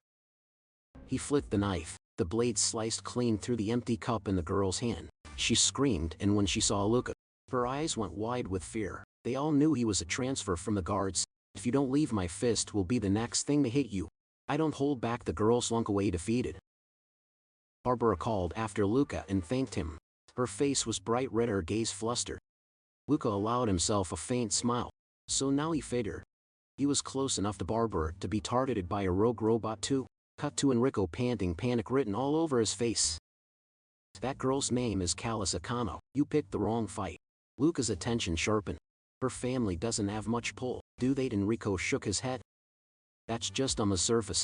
The Kano family's got deep ties to the underworld, runs gangs behind the scenes, and makes money on illegal trades. They're probably already digging into your background." Luca waved it off. "I grew up in an orphanage. No family to threaten." Enrico added. "Alissa holds a grudge. Her boyfriend died because of Barbara's curse." Luca nodded, surprised by just how tangled these grudges were. Just then a new voice interrupted them. Luca turned to see Giselle. He told Enrico to go say hi. "You like her, don't you?" Enrico faltered finally. "Just saying say hello for me." Then he hurried off. Luca smiled. "See I've got friends now and Rico's a decent guy. But Giselle looked cold all over, convinced Enrico was always lurking nearby. Watching her, Luca saw it and thought, Enrico didn't stand a chance. The scene shifts. Luca receives a summons from Gid. Someone had reported him for injuring a student with a knife. As Luca expected, the former Imperial Guard simply brushed the matter aside. You're like a wolf that's wandered into a flock of sheep. These students aren't here to fight. Luca nodded, but they all act like wolves never bite sheep. Gid burst out laughing. You think they're just sheep? But some of them are monsters in disguise, more dangerous than wolves. Luca accepted the knife Gid handed back to him. I'll remember that. Gid just smiled as if everything was under control. He understood that Luca was never meant for a quiet life. Compared to boredom, Luca much preferred hunting monsters. Leaving the office, Luca deliberately headed for the deserted gym and storage buildings. Everyone knew he'd helped Barber. If the rumors were true, a rogue robot would be coming for him soon.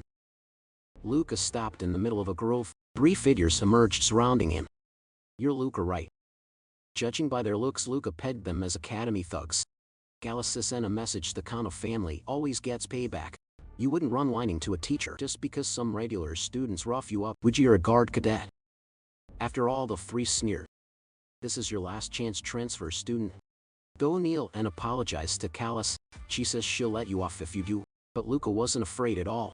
The muscle-bound one gritted his teeth. A silent signal to switch to combat mode. A hum of power vibrated through Luca's limbs. His prosthetics were more than ready for action. This was just what he'd hoped for. But just then an infrared beam swept across them. Locking on a patrol robot had found them and issued a warning. The lead thug broke into a sweat. He wondered if their intel was wrong. Patrol bots weren't supposed to be here at this hour. He decided to let Luca go for now. The robot mechanically repeated its offer for assistance, its voice crackling with static, its movements not quite right. Just then one of the boys reached out and shoved the robot aside. The robot stumbled, and its odd reaction made the boys step back alarmed. Before anyone could react, the robot's arm shot out its iron fist, smashing into the boy's face. The kid's head burst apart like a prop in a cheap play. The others stood there frozen in shock. The ringleader who taunted Luca started to shake. The robot crouched tense and lunged at another student. It was about to strike when Luca kicked it away. After all, if everyone died here, he'd be the one to take the blame. The robot's casing was already damaged. The remaining thugs gaped in terror, pointing at the robot. It's Barbara's curse. The witch's curse is real. Luca clicked his tongue. Hard to believe Kratos' star students bought into that nonsense. But he didn't. He walked straight toward the robot. It crouched like a 4-legged beast, engines roaring inside, charging up to maximum output.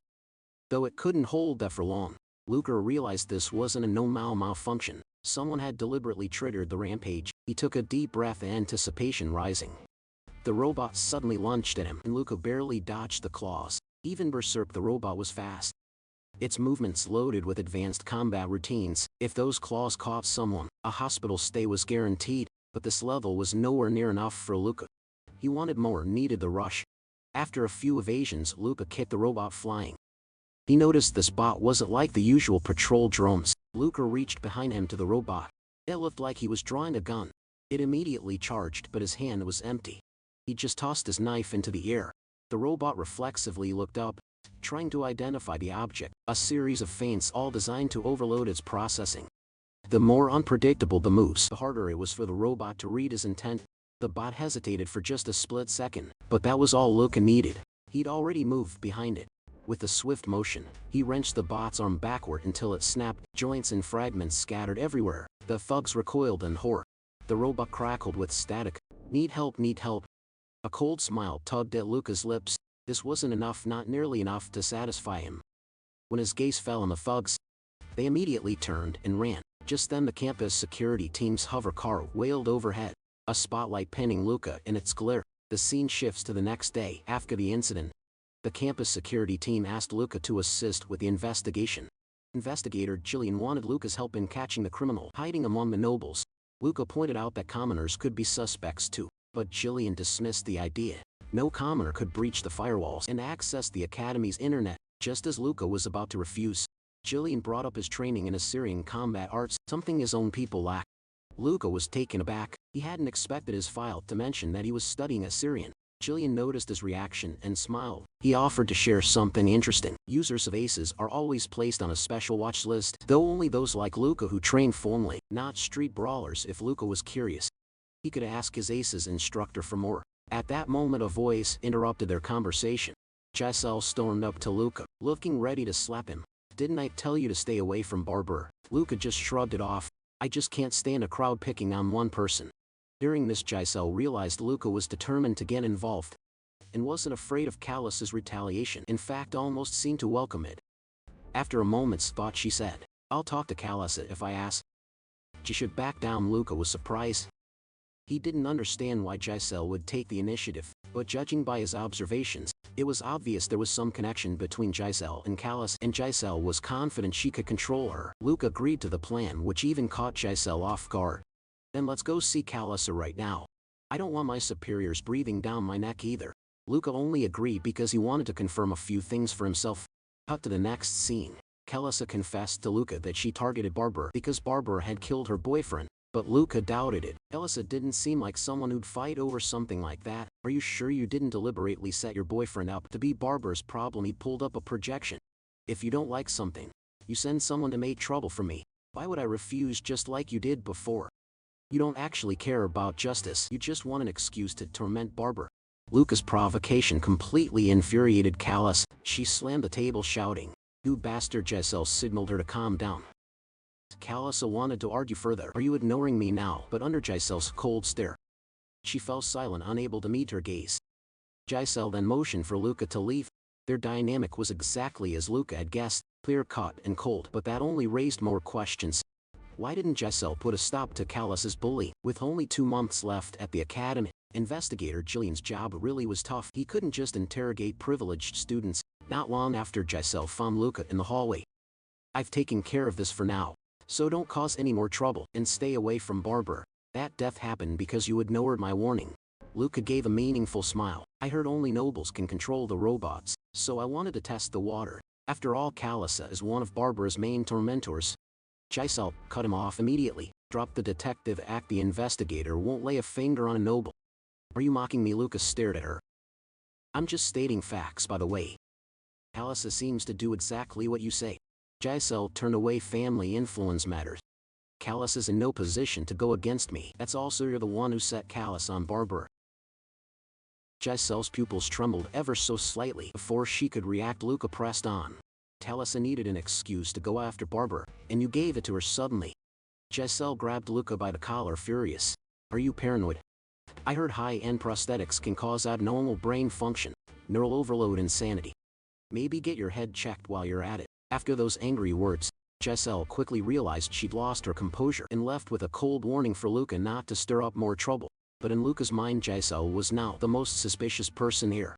Even if something about the whole thing still felt off, why did Giselle seem so afraid? The scene shifted to lunchtime. A girl with orange gold hair sat down next to Luca, and Barber handed him a lunchbox. Luca looked confused. Barber.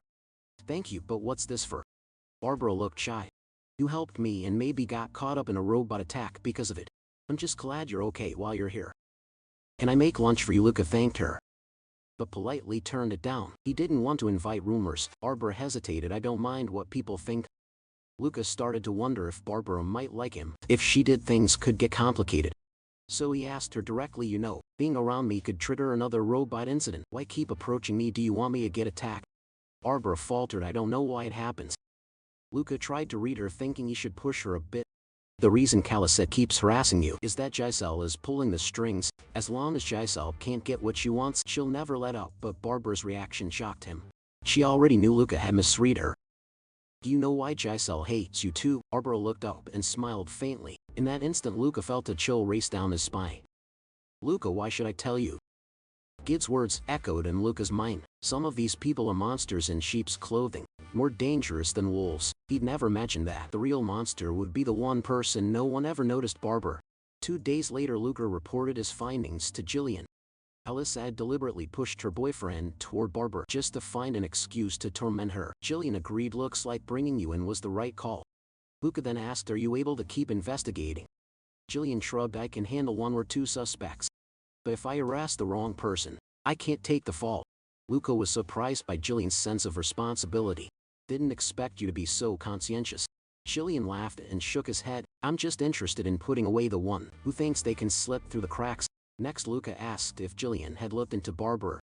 Jillian was puzzled. She's just a regular student. To breach the academy's firewall and hack into the internet to control the robots, that's basically impossible. Luca pressed, why were nobles more suspicious?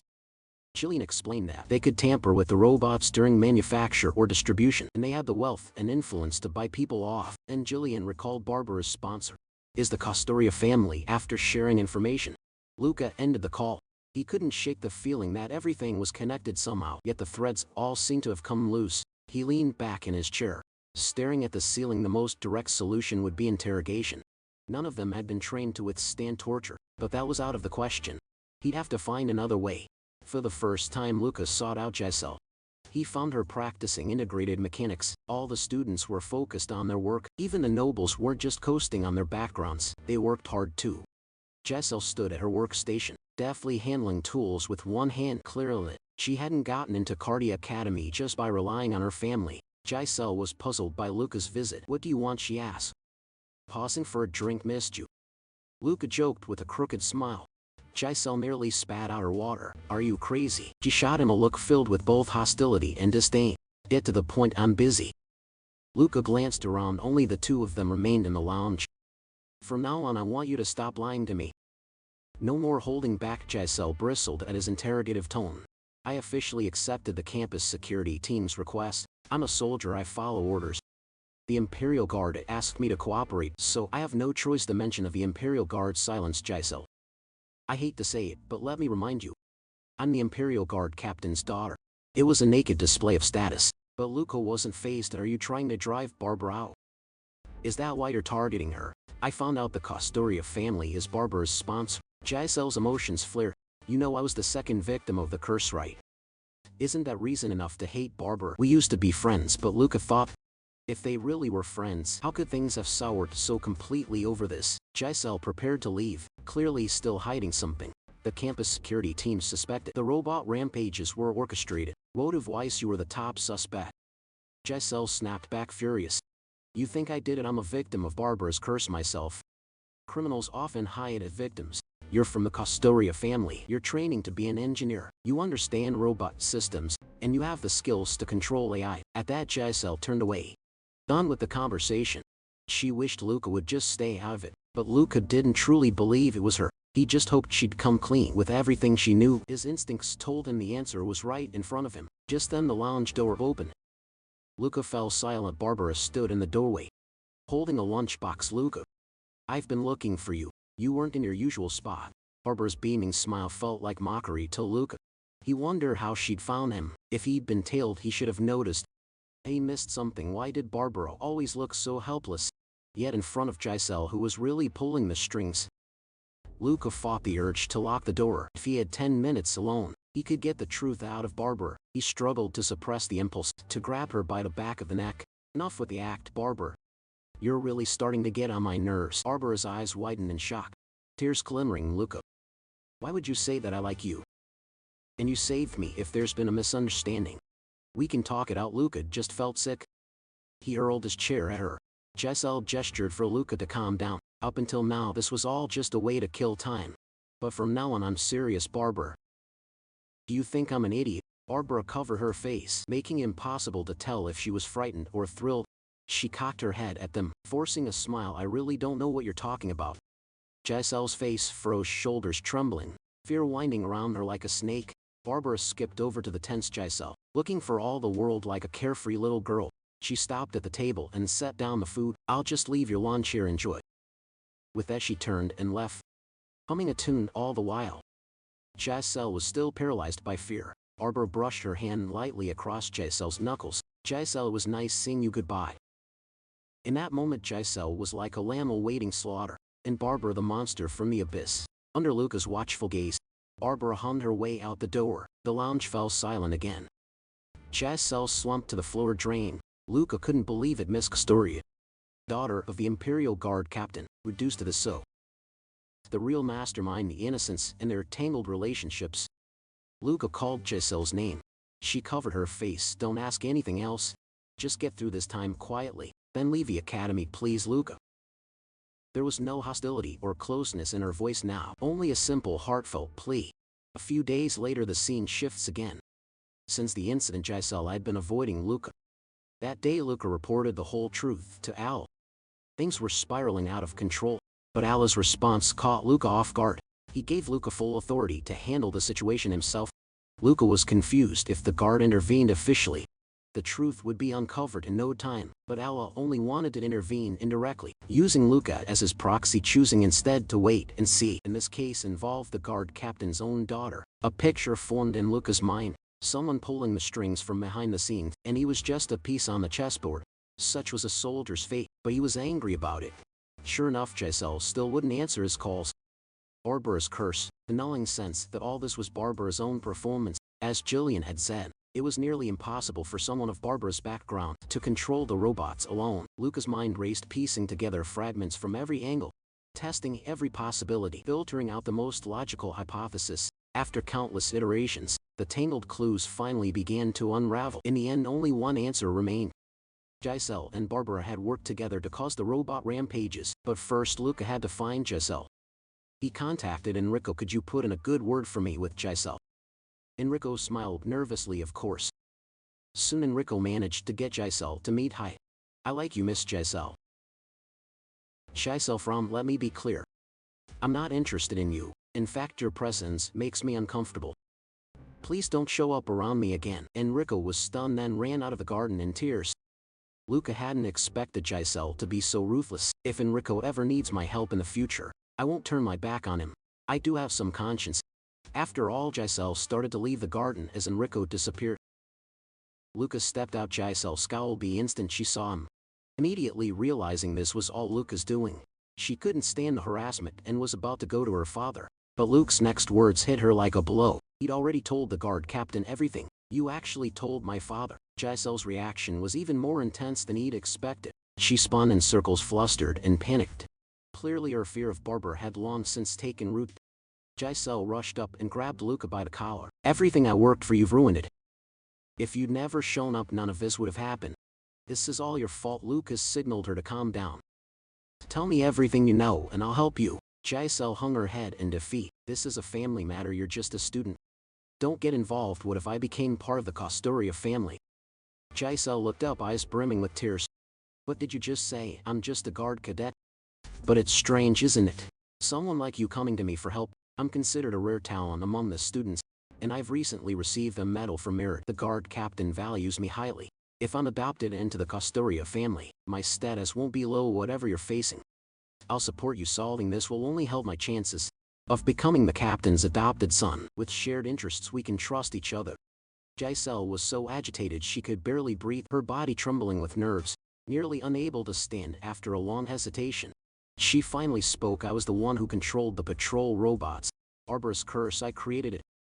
Giselle finally confessed everything. Her entanglement with Barbara had started 3 years ago. Barbara was Giselle's first real friend, not just an acquaintance but a true friend. Barbara was sociable, always smiling. Her unique cheerfulness utterly captivating to Giselle. At that time a boy was pursuing Barbara. Barbara, with her outgoing nature and sweet smile, was popular. Giselle thought Barbara wasn't interested in him, but Barbara confided that she liked him. Not wanting to lose her only friend, Giselle decided to play a prank on the boy. She built a fake robot to spook him. She recorded a message in the robot telling him to stay away from Barbara and even chased him through the halls at night. Unexpectedly, the boy fell, suffered a severe head injury, and eventually had to leave school because of the after effect. As the incident escalated, an investigation followed. Barbara was the first to realize Giselle was behind it. After all, Giselle was always building robots in front of her. Things had spiraled out of control. Barbara then suggested a solution. She told Giselle to pretend to be a victim as well, so no one would suspect her. That's how Giselle became the second victim. Barbara gave her a chip to install on the robot. Technically, an external input shouldn't have affected the AI. But after that, the robot started attacking Giselle too, suffering serious malfunctions. She almost became a real victim herself. Giselle bit her lip from that moment. Barbara began behaving strangely, making odd demands for the perfect crime.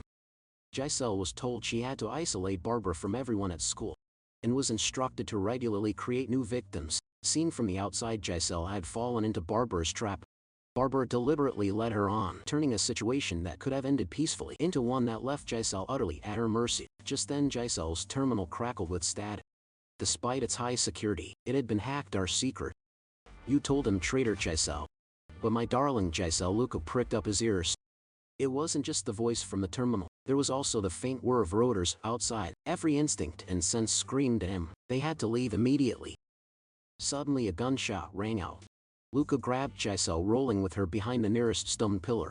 Damn it, that's the soft pop of a silenced drone. He looked down, there was a finger-sized hole in his side. He had to stop the bleeding immediately. Tearing his jacket to make a bandage, he wrapped the wound from the sound just now. Luca guessed the attacker was a drone. If he could move at full speed, he might escape, but that would only make the wound worse.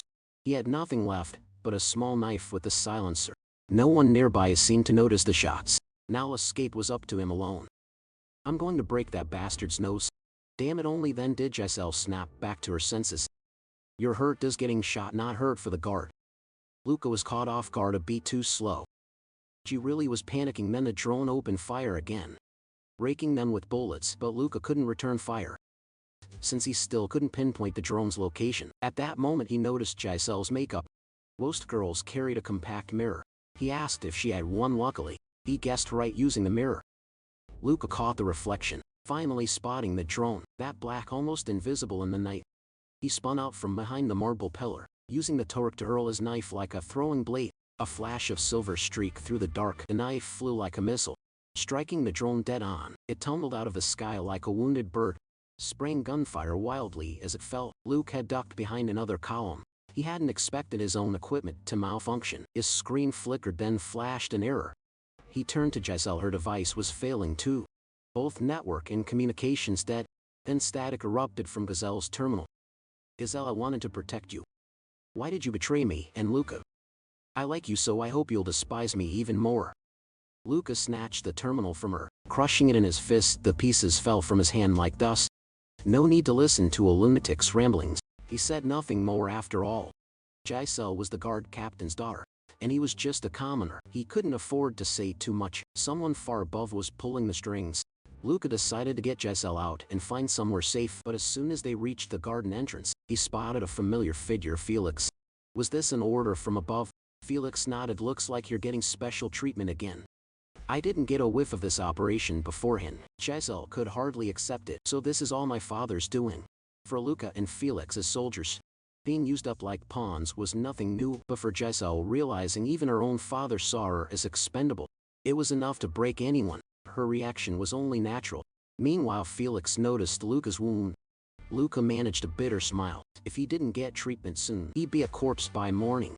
Felix kept the knife for himself, but handed his gun to the injured Luca. He pulled out his terminal, ready to report to command.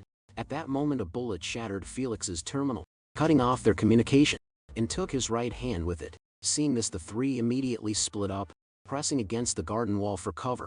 Gunfire echoed nearby, but Luca felt nothing.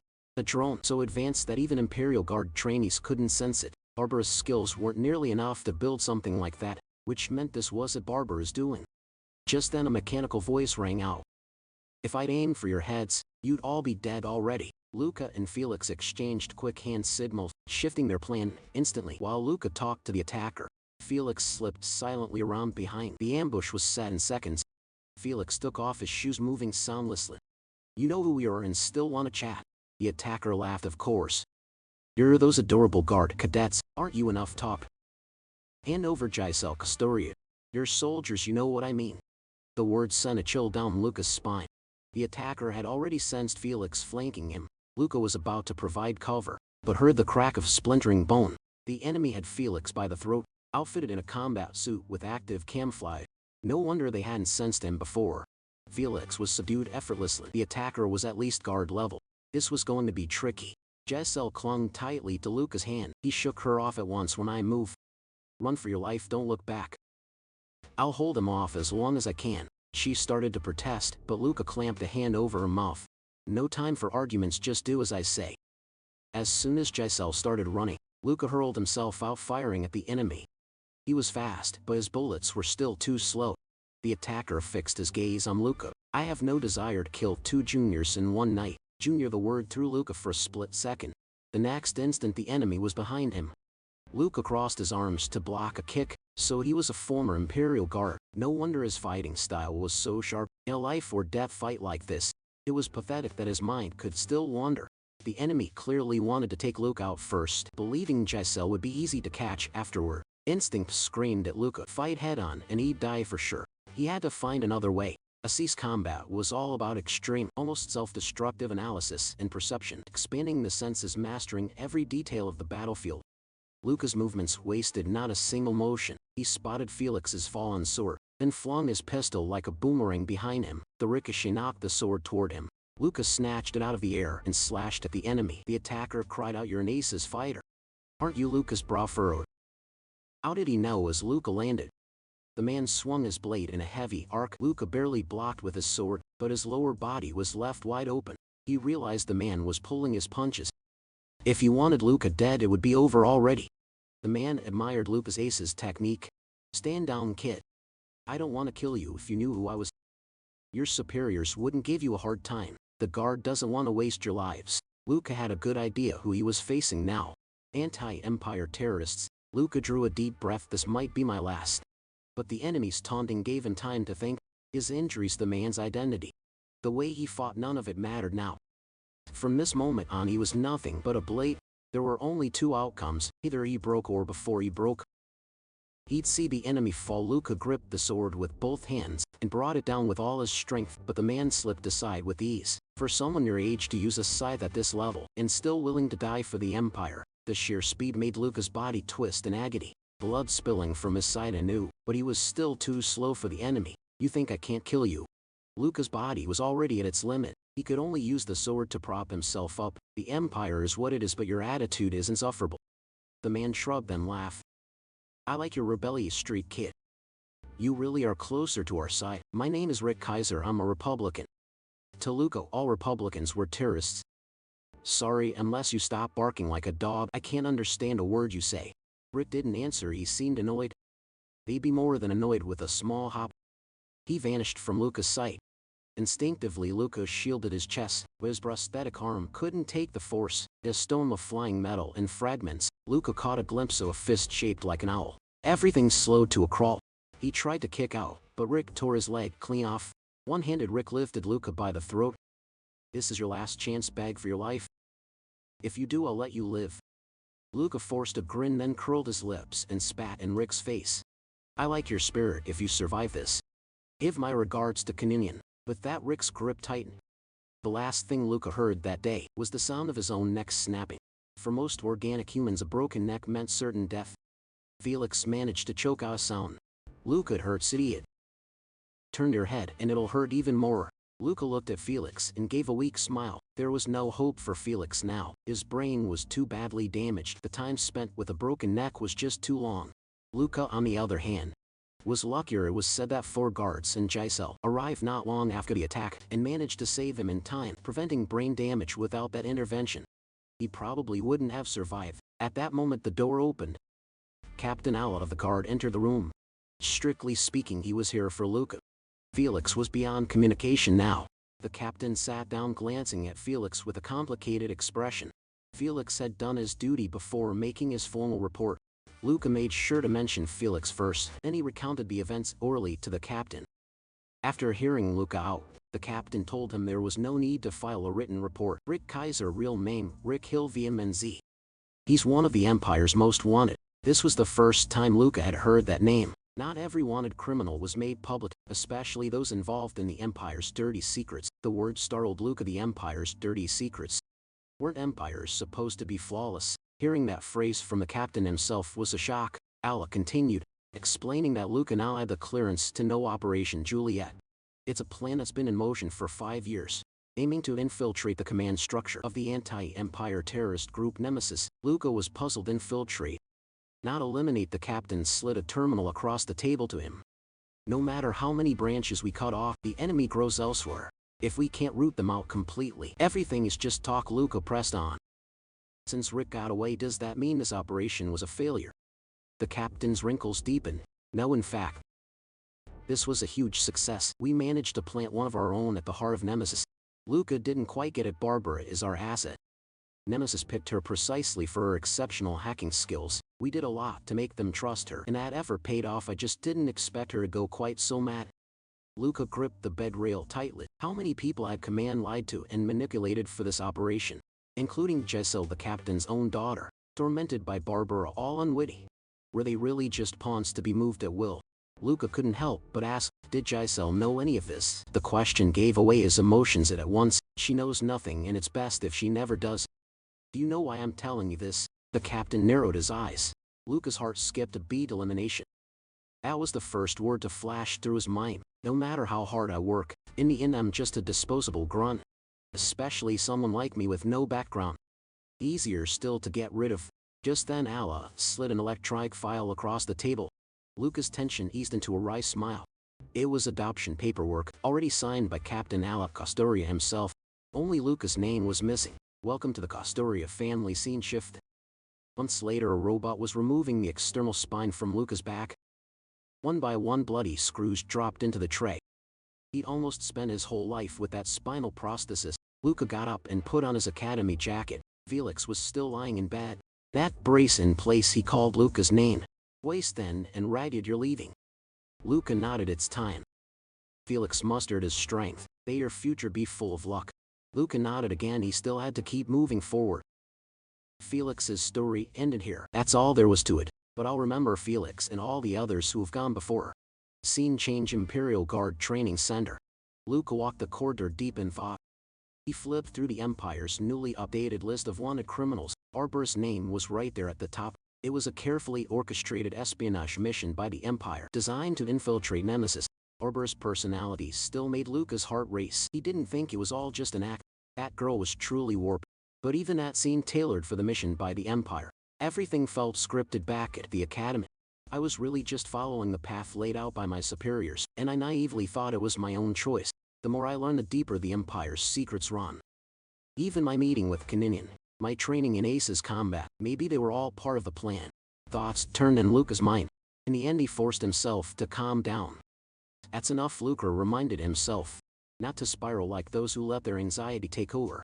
It's all just my speculation and imagination. Maybe the captain told me the truth just to test me, to see if my loyalty to the Empire and my faith as a soldier would waver. But this is the opportunity, the kind that can change one's fate. Luca stepped into Kinwan's office. Did you enjoy your youth at the Academy? He'd grown used to Kinwan's tone. Had so much fun I almost didn't make it back to training. Felix's case is truly regrettable. He was an outstanding student. Was that real regret? Luca almost blurted out something sharp. He took a sip of tea instead. Rick sends his regards. He says he's been doing well lately. Kinwan replied calmly, not so much as raising an eyebrow. Rick Silva, none as you mean. Glad to hear he's well. I never expected he'd turn out to be a terrorist. Luca frowned. Kinwan had spoken of a terrorist in such familiar tones. You two knew each other. Turns out they'd entered the guard in the same cohort. Though they'd lost touch long ago. So you've already passed Rick's regards on to the captain, haven't you? Luca hesitated. These were the kinds of words that could get an instructor in trouble. At least I wanted to confirm things in person before making my report. Inside he wondered. Why are you trying so hard to win me over? What's your real aim? He ran through everything that had happened recently. All of these people knew us. His combat, it was more than a mere technique. There was a deeper story behind it. Luca decided to stop beating around the bush. So what is this? Is really can't. Yuan's brow furrowed slightly. Are you that curious? That was why Rick hadn't shot Luca in the head. He deliberately left him alive. Just snapped his neck. Kinwan looked out the window. Took a sip of now cold tea. Then he smiled as if he'd been waiting for Luca to ask. Didn't expect you'd reach the heart of the matter so soon. Luca Costoria, you're just a foot soldier. Yet you know too much. You understand what that means. Don't you? Of course Luca did. The more you know, the greater the danger. If Allah hadn't been backing him, he would have been eliminated already. Year 3518 of the Imperial calendar. The first man in Empire history to lead a rebel uprising was Noel Mulisk.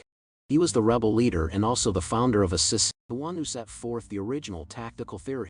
Noel believed that confronting the Empire head-on was a dead end, so he chose to fight back with guerrilla warfare. The ACIS was born in that crucible. Cold sweat broke out on Luca's back. The combat system he trained in was the legacy of a traitor. More precisely, what the Empire wanted to erase was Noel's achievement as a military theorist. Later the rebels shifted their entire strategy to ACIS and kept up the fight as Kaninian spoke. Dozens of questions flashed through Luca's mind. It did make sense when Aces was used for guerrilla tactics. Its flaws vanished any moment could be their last. Nerve damage hardly mattered. Their units were loosely organized with no unified code of conduct, so they needed a more flexible way to fight. Can you affirm Luke's guess? Even when the Empire crushed the rebels, again and again, Noel and a handful of core followers always managed to escape. They scattered through the Empire, recruiting new fighters, striking at key targets. Even if captured, they could always cut their losses and survive. Luca could easily picture it, rebels blending into the crowd, hiding their identities behind implants meant for civilian use, never suspected of being insurgent leaders, and Aces users able to fight even without high-performance prosthetics, could slip through routine checks with ease. That's why Rick spared Luca's life. And now he finally understood why the Empire kept a list of all Aces practitioners. So how did the Empire finally crush Noel's rebellion? Kaninin shrugged. Everyone deemed suspicious was executed. Luca didn't ask how many innocents died. He knew the number would be unimaginable. Anyone who knew a Sith could be killed. Luca wondered if the Empire had covered up that history, but the Empire neither hid it nor explained it. Unless you sought out the past, you'd never know the truth. Noel Mieliska, decorated Imperial war hero turned traitor. The Empire's mass purges. Kaninin, and a guard instructor, was intimately familiar with rebel tactics. Luca looked Kinyan in the eye. Did the captain send me because he suspects you're tied to terrorists? Kinyan clapped twice, smiling. Exactly, Luca. If you find evidence I'm working with Nemesis, you'll be right at the heart of the guard. Luca stared at him, unable to read Kinyan at all. I don't believe you work with terrorists. You might think so, but the captain doesn't. For your own future, here's a hint. Look into my activities in the lower districts. Kinyan's tone was half challenge, half invitation. Luca's mind spun. Just how much did Allah know? Why send him to investigate? Luca stood up slowly. I'll report everything I heard today directly to the captain. Kinyan rose too, personally opening the door for him. Once outside the main building, Luca jogged down the corridor before stopping, forcing himself to catch his breath. Damn it, everyone's using me. The captain and Kinyan are both testing each other through me. How long do I have to keep walking this tightrope? Kanyan's true nature had only become more elusive. Official channels turned up nothing, but Luca refused to be anyone's pawn. I fought this far not to be pushed around. He resolved to investigate Kinyan in the lower districts himself. Allah wanted Luca to probe Kinyan for terrorist connections. But Kinyan, the man at the center of suspicion, remained utterly unruffled in those things he'd said. Why steer Luca in this direction? Was it a trap, a way to get rid of him? Or was it a test, the Empire and Kinyan both measuring his loyalty? Luca made a silent vow he'd never let them control his fate. Next, he needed to prepare and follow Kinyan's trail. His first step was to relay the conversation to Allah. Rick and Kinyan were both active around the same time, mostly handling unofficial missions. There's definitely a connection. Are you wondering too? Why Kinyan's allowed to move freely if he's so suspicious? Luca really was curious, but here.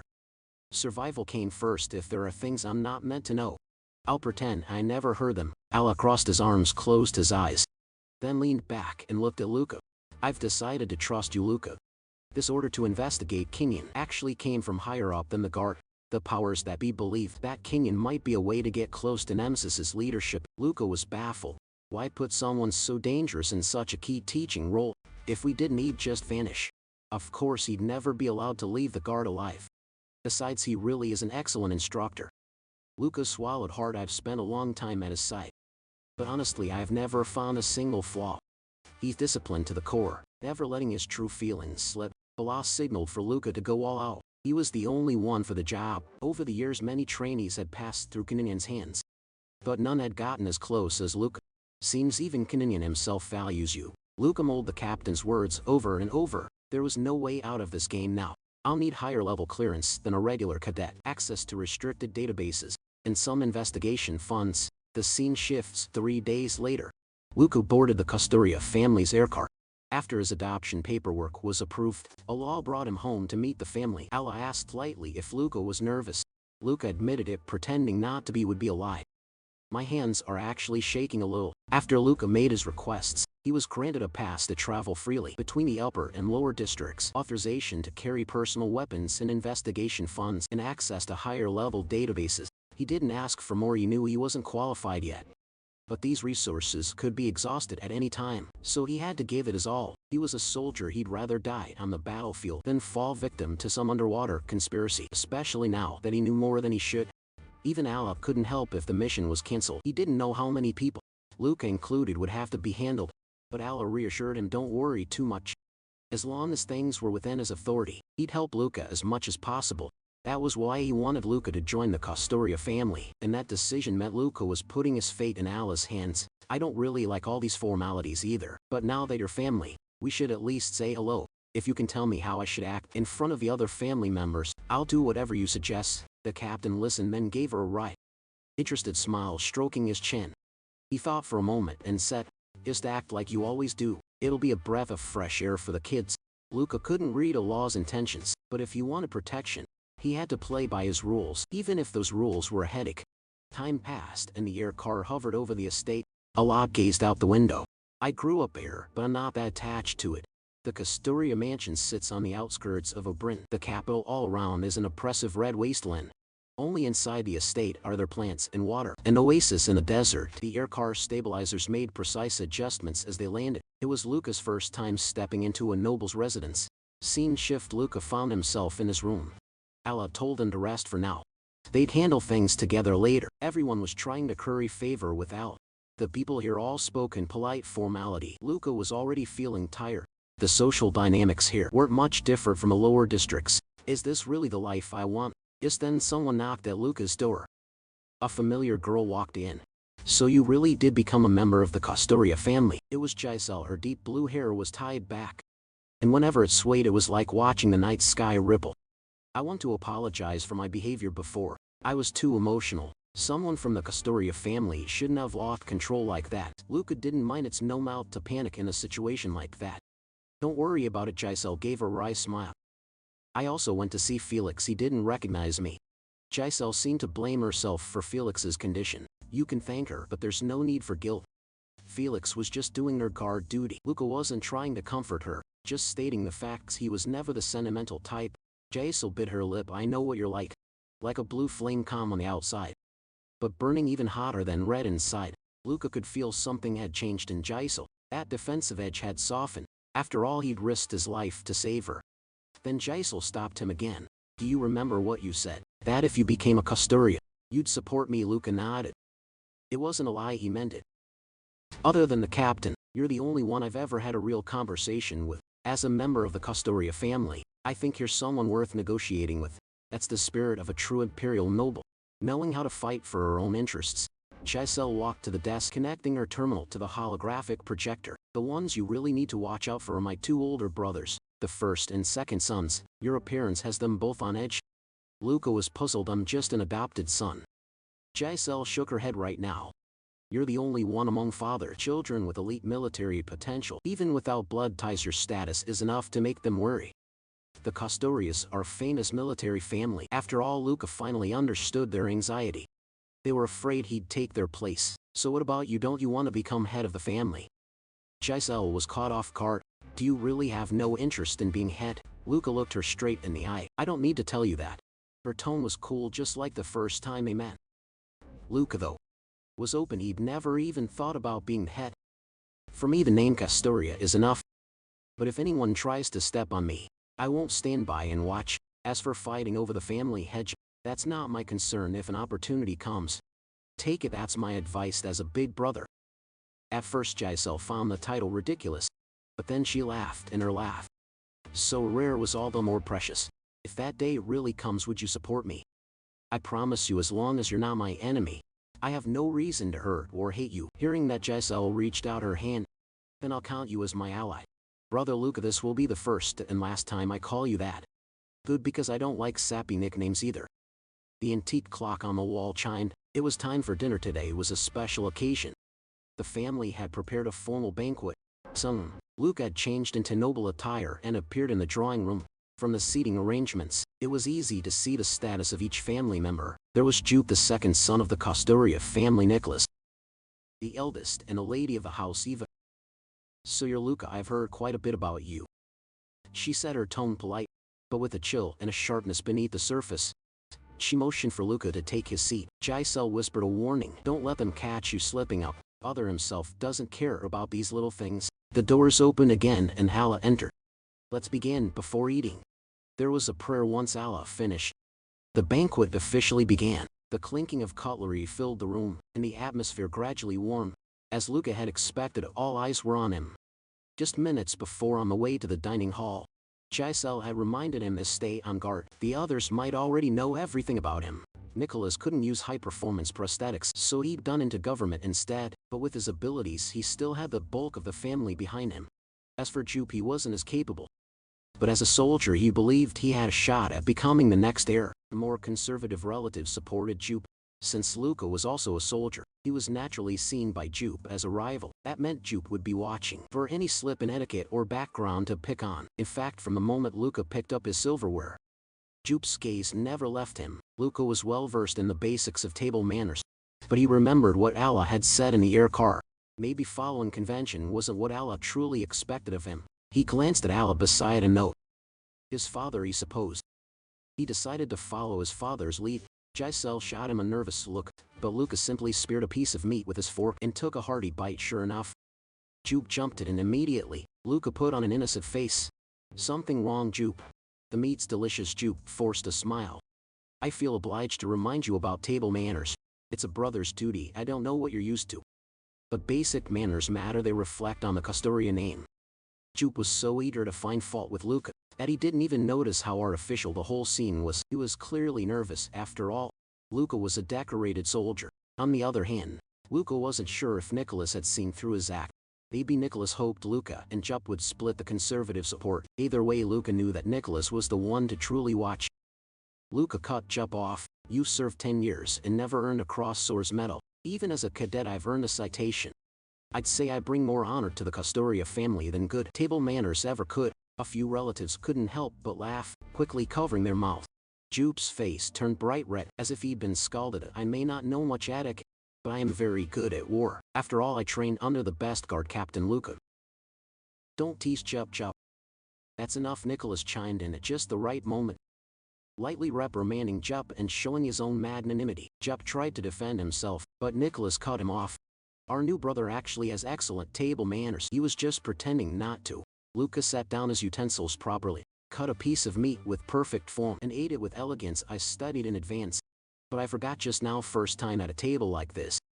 I guess I was nervous. Jupe walked right into Luca's trap and became the butt of the joke. With control of the conversation, Nicholas continued. I heard you won the level 7 Cross Swords medal. I'm not a soldier, so I don't know much about these things, but I hear it's rare for a cadet. Luca nodded. Actually, any guard can earn one. It's nothing to brag about. I'm the eldest, but I was born weak and couldn't serve. I've always felt I let father down. Now that we have such an outstanding soldier in the family, I feel relieved. Jupe clenched his fist, his anger barely contained. He slammed the table. Big brother, are you saying I'm not good enough? Jupe fell right into Nicholas's trap. You misunderstood Jupe as your brother. I know your abilities better than anyone. I'm sure you'll do great things. Jupe still looked sullen. Since their father was the captain of the guard, no one dared send Jupe to the front lines. In a way, that was probably true with Allah's personality. Even if his son died in battle, he wouldn't blame his superiors, but the small-minded would always be watching for a reaction. All of this was just as Allah intended. As a father, Luca could see Allah's genuine smile. Eva stepped in to smooth things over, and the dinner transitioned into a small family gathering. At the start of the banquet, Eva introduced Luca to everyone. His name is Lucas. She explained that his old name sounded too much like it came from the lower districts, so his original name would just be a nickname now. Luca didn't mind. Various relatives came over to greet him, but he couldn't remember any of their names. His earlier clash with Jupe had made everyone aware of his presence, and made it clear he wouldn't be easy to handle. After exchanging a few words with Giselle, Luca's first day in the Custoria household finally drew to a close. At night, Luca was sleeping soundly in an unfamiliar bed, when someone slipped quietly into his room. The door lock slid open without a sound. It was Allah. Quick reflexes. Luca. Sorry to drop by so late, but I have to keep up appearances of neutrality. Allah swirled a bottle of liquor as he sat down. Surprising Luca, by regulation, guard members were forbidden from smoking or drinking. Doctors and scientists insisted that alcohol and tobacco negatively affected the neuroendocrine systems tuned for combat. Want a drink? Lucas shook his head. I don't want to take unnecessary risks. Learning to cease combat is hard enough as it is. Allah seemed to have expected that. He smiled and took a swig. Let me give you a bit of advice as someone who's been around. You need a little irrationality and inefficiency in your soul. If you want to go far, it's the key to being human. Luca asked, puzzled. Is that really necessary for a soldier? People who talk like you are usually the first to be swallowed up by the machine. Luca's heart skipped a beat. Captain, are you drunk? But he knew Allah wasn't drunk at all. Allah just smiled. Let me repeat. It's just advice treated as a little family gift. Try to cultivate an interest or habit that has nothing to do with fighting, maybe even something that gets in the way of it. Allah stood, giving Luca a gentle pat on the shoulder. It was the softest side of him Luca had ever seen. He gave me advice that served him no benefit, just like a father to a son. I'd already worn myself out sharpening my own edges. I didn't have the energy to take on more impurities. Maybe I already carried more than enough. And now I was supposed to add one more. I didn't want to become someone who relied on others or lost his temper easily. Did breaking the rules only mean stirring up trouble, out of personal emotion? If not, why would the captain of the Imperial Guards say something like this? Luca truly couldn't understand his intent. Scene shift next day. Luca's schedule was still packed. The only thing that felt new was getting to visit the family armory. Is leading me through the armory one of your duties? Giselle nodded. That was why she studied mechanical engineering at the academy. In Astoria, family women managed and maintained the armory. Some things can't be entrusted to outsiders. Right now my mother's in charge. But soon I'll take over. Luca thought of his stepmother Eva. Always the picture of a noble woman, never seeming like the type to get grease on her hands, but Giselle insisted her mother was highly capable. All of their father's prosthetics and weapons were maintained by her. Luca asked, wasn't it common for nobles to have arranged marriages?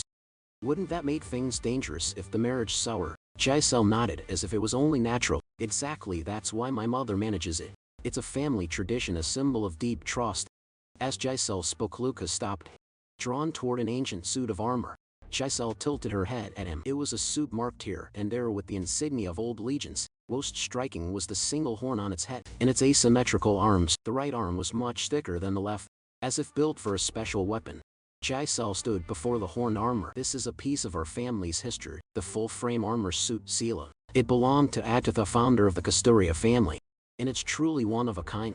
Luca looked up, committing Sela's form to memory. Scene shift. The Castoria family had a separate residence called Silver Moon Hall, home to the elders who had stepped aside from power. They couldn't interfere directly in family affairs. The elders were only advisors. Their role was to prevent the family head from going out of control. The elders didn't take part in direct decision-making, otherwise the head would just become a figurehead. There were 7 elders in Silver Moon Hall, not too many, not too few. Luca asked if anyone had opposed his adoption.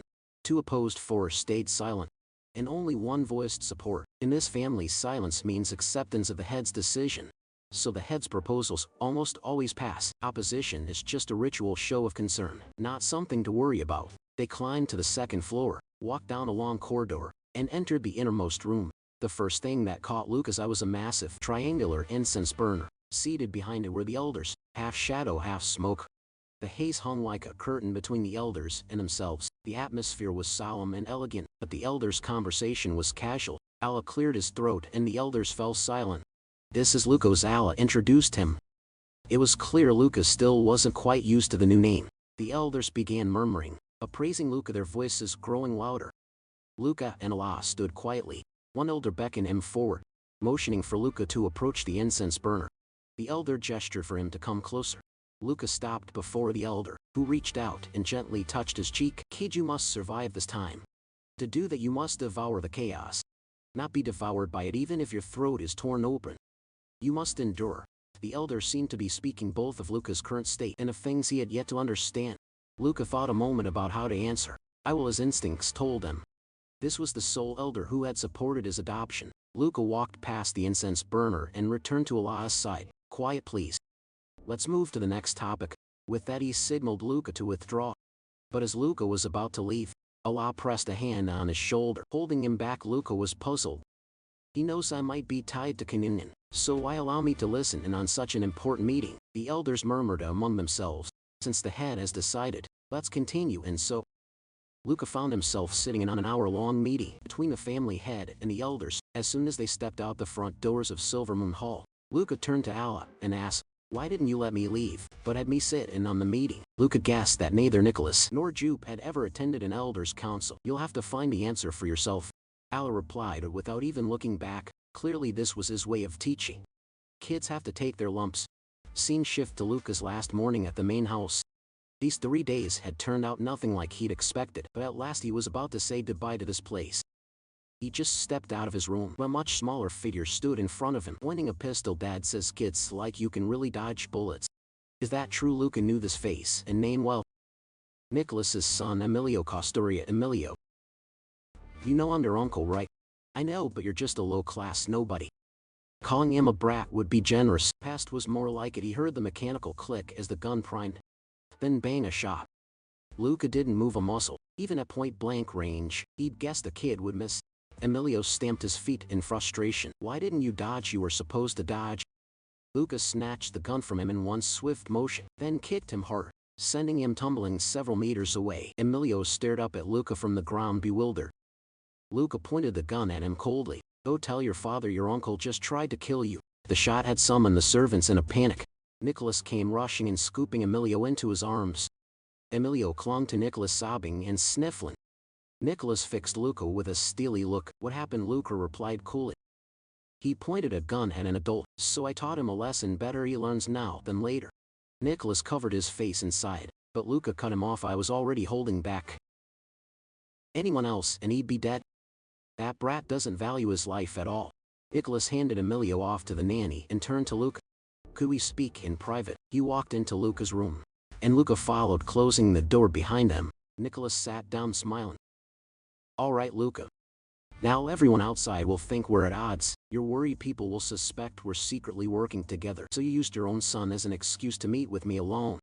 Makes me wonder if Emilio is really yours. Nicholas gave a sly, dangerous smile. Just as I thought. You're sharp. 3 times shrewder than Jup.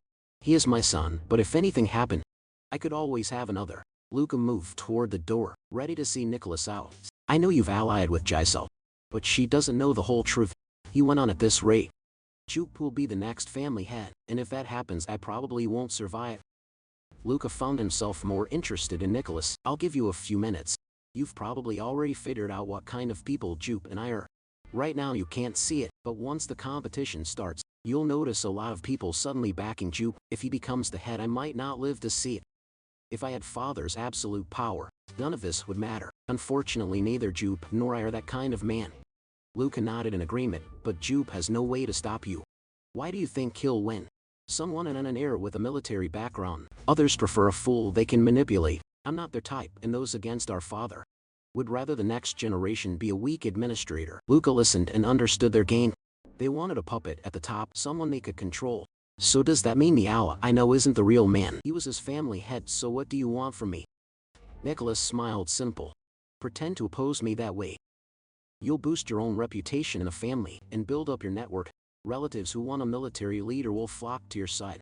If you can shake Jup's supporters and split their camp, I'll have a better shot at the headship.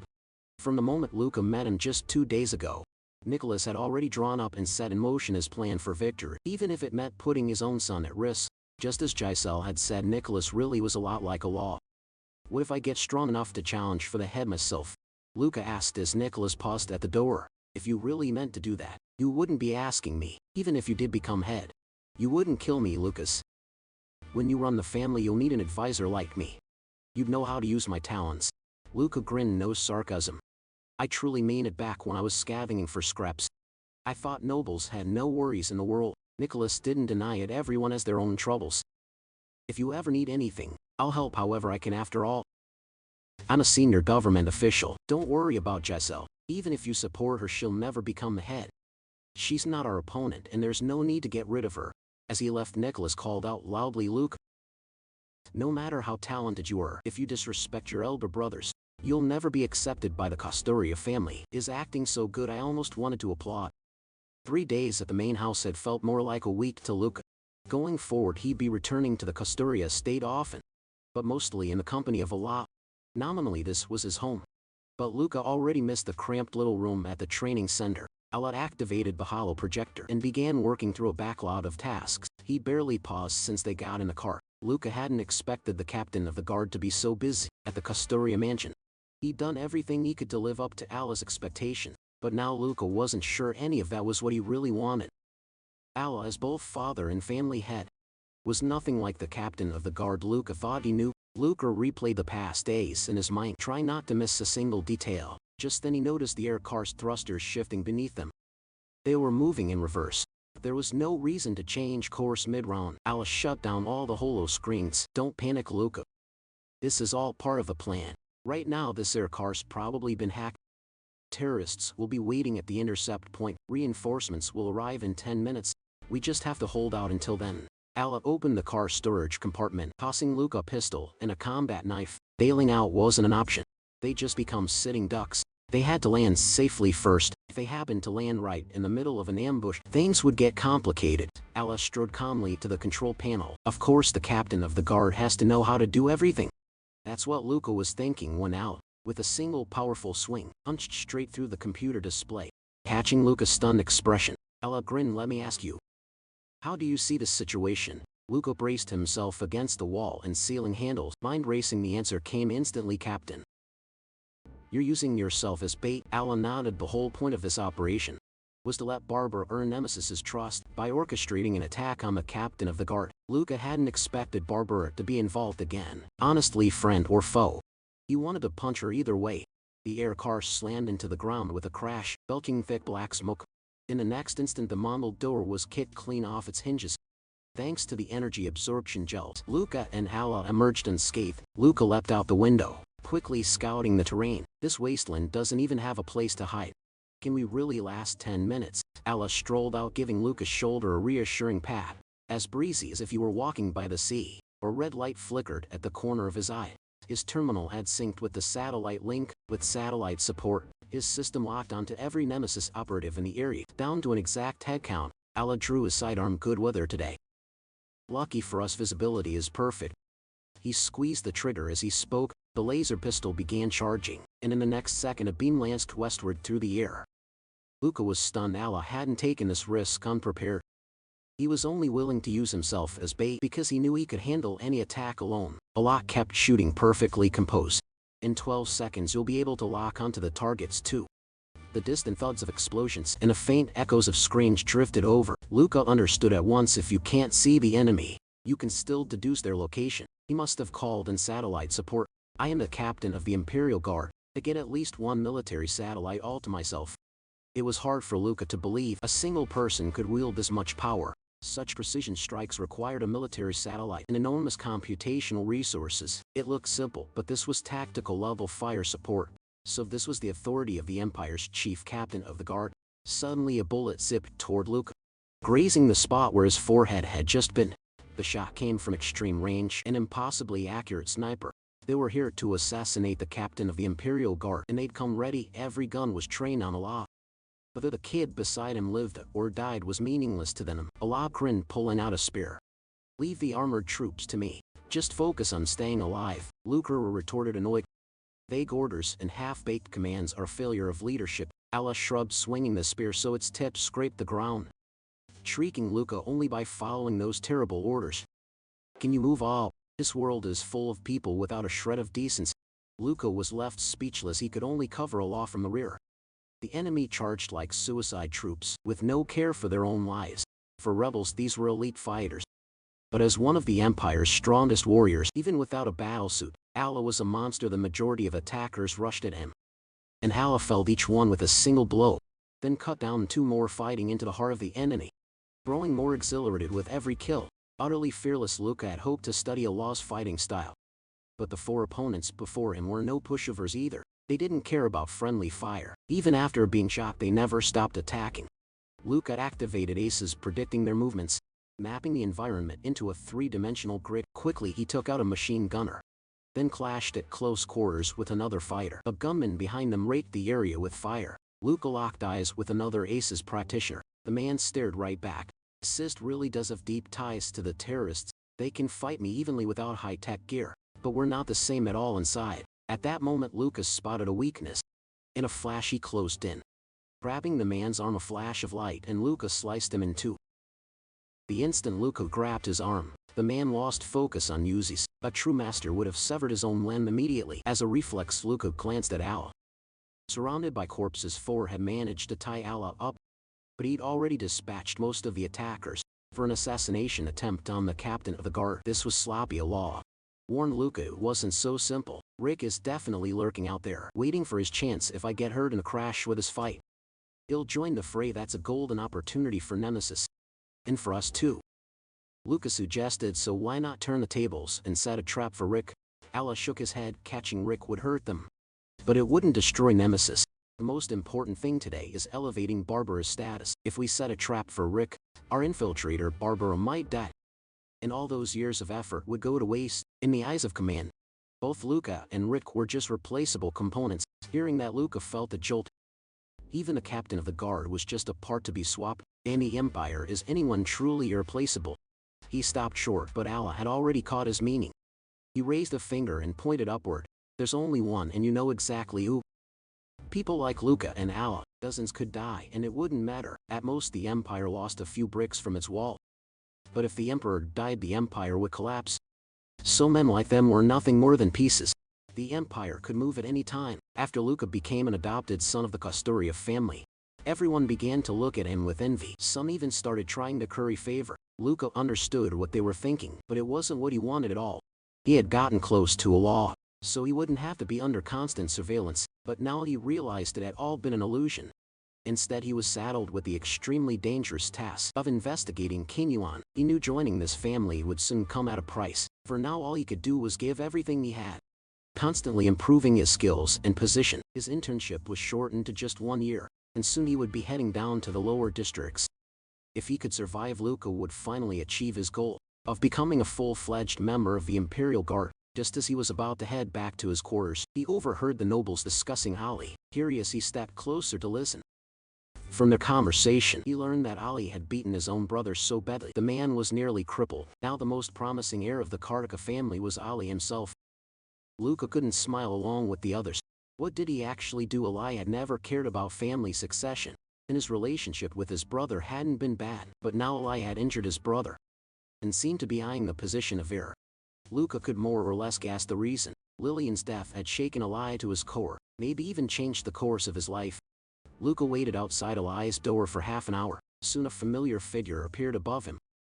Luca, or should I say Luca's Castoria now. But Luca still preferred people to use his original name. Ellie made some small talk as he headed into the room. Luca remained outside the dorm building, waiting for him to come out. I heard you put your brother in the hospital. Ali's expression didn't flicker. It was an official duel. My brother was always a bit naive. Easy to provoke. Luca was curious what Ellie could have done to make his brother so angry. Ellie looked down and spoke slowly. I slept with his girlfriend. Maybe I'm better looking. She left with me pretty quickly. I do actually feel a bit sorry for him. Luca frowned at the handsome young man. You really are an asshole. Ali changed the subject, asking Luca, what kind of dangerous deal did you make? Ordinary terms wouldn't land you in a family like that. Luca didn't give away his mission, only said my life's always been a tightrope walk. This isn't any different. Ali scuffed his boot on the floor. Even tightrope walkers fall sometimes. But Luca thought, if you walk the wire, you can't just stop walking. Belize shot Luca a glance. He understood. Luca had never really had a choice to begin with if he didn't do this. The only other road led to death. Ali called after him, deciding not to run from reality anymore. Is it because of that woman? Luca didn't say Lillian's name out loud. Ali closed his eyes, then opened them just a crack. If anything happens to the family, I'll become the successor and fix it. If I'm dissatisfied with the Empire, I'll climb high enough to change it.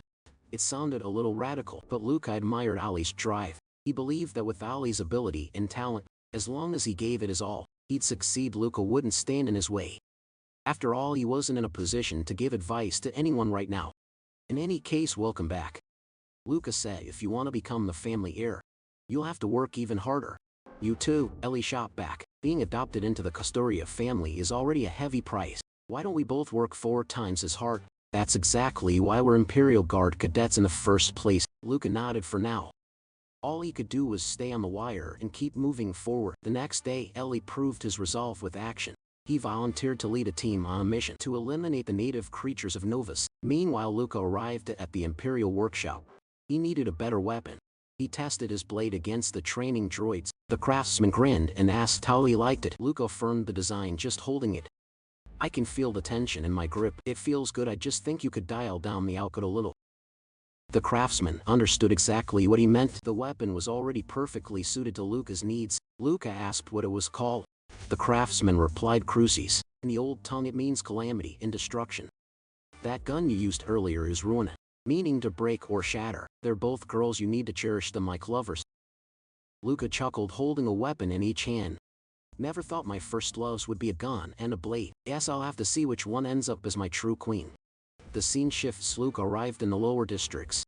Just as he was about to contact Gabriel, a man set his sights on Luca's wallet. Luca caught the vagrant's wrist, twisted it behind his back. A shower of broken wires and sparking parts flew loose. The vagrant yelped and bolted into a dark alley. Luca was starting to get used to this place. Really, this was exactly the kind of atmosphere he expected down here. He tried calling Gabriel several times but couldn't get through, left with no choice.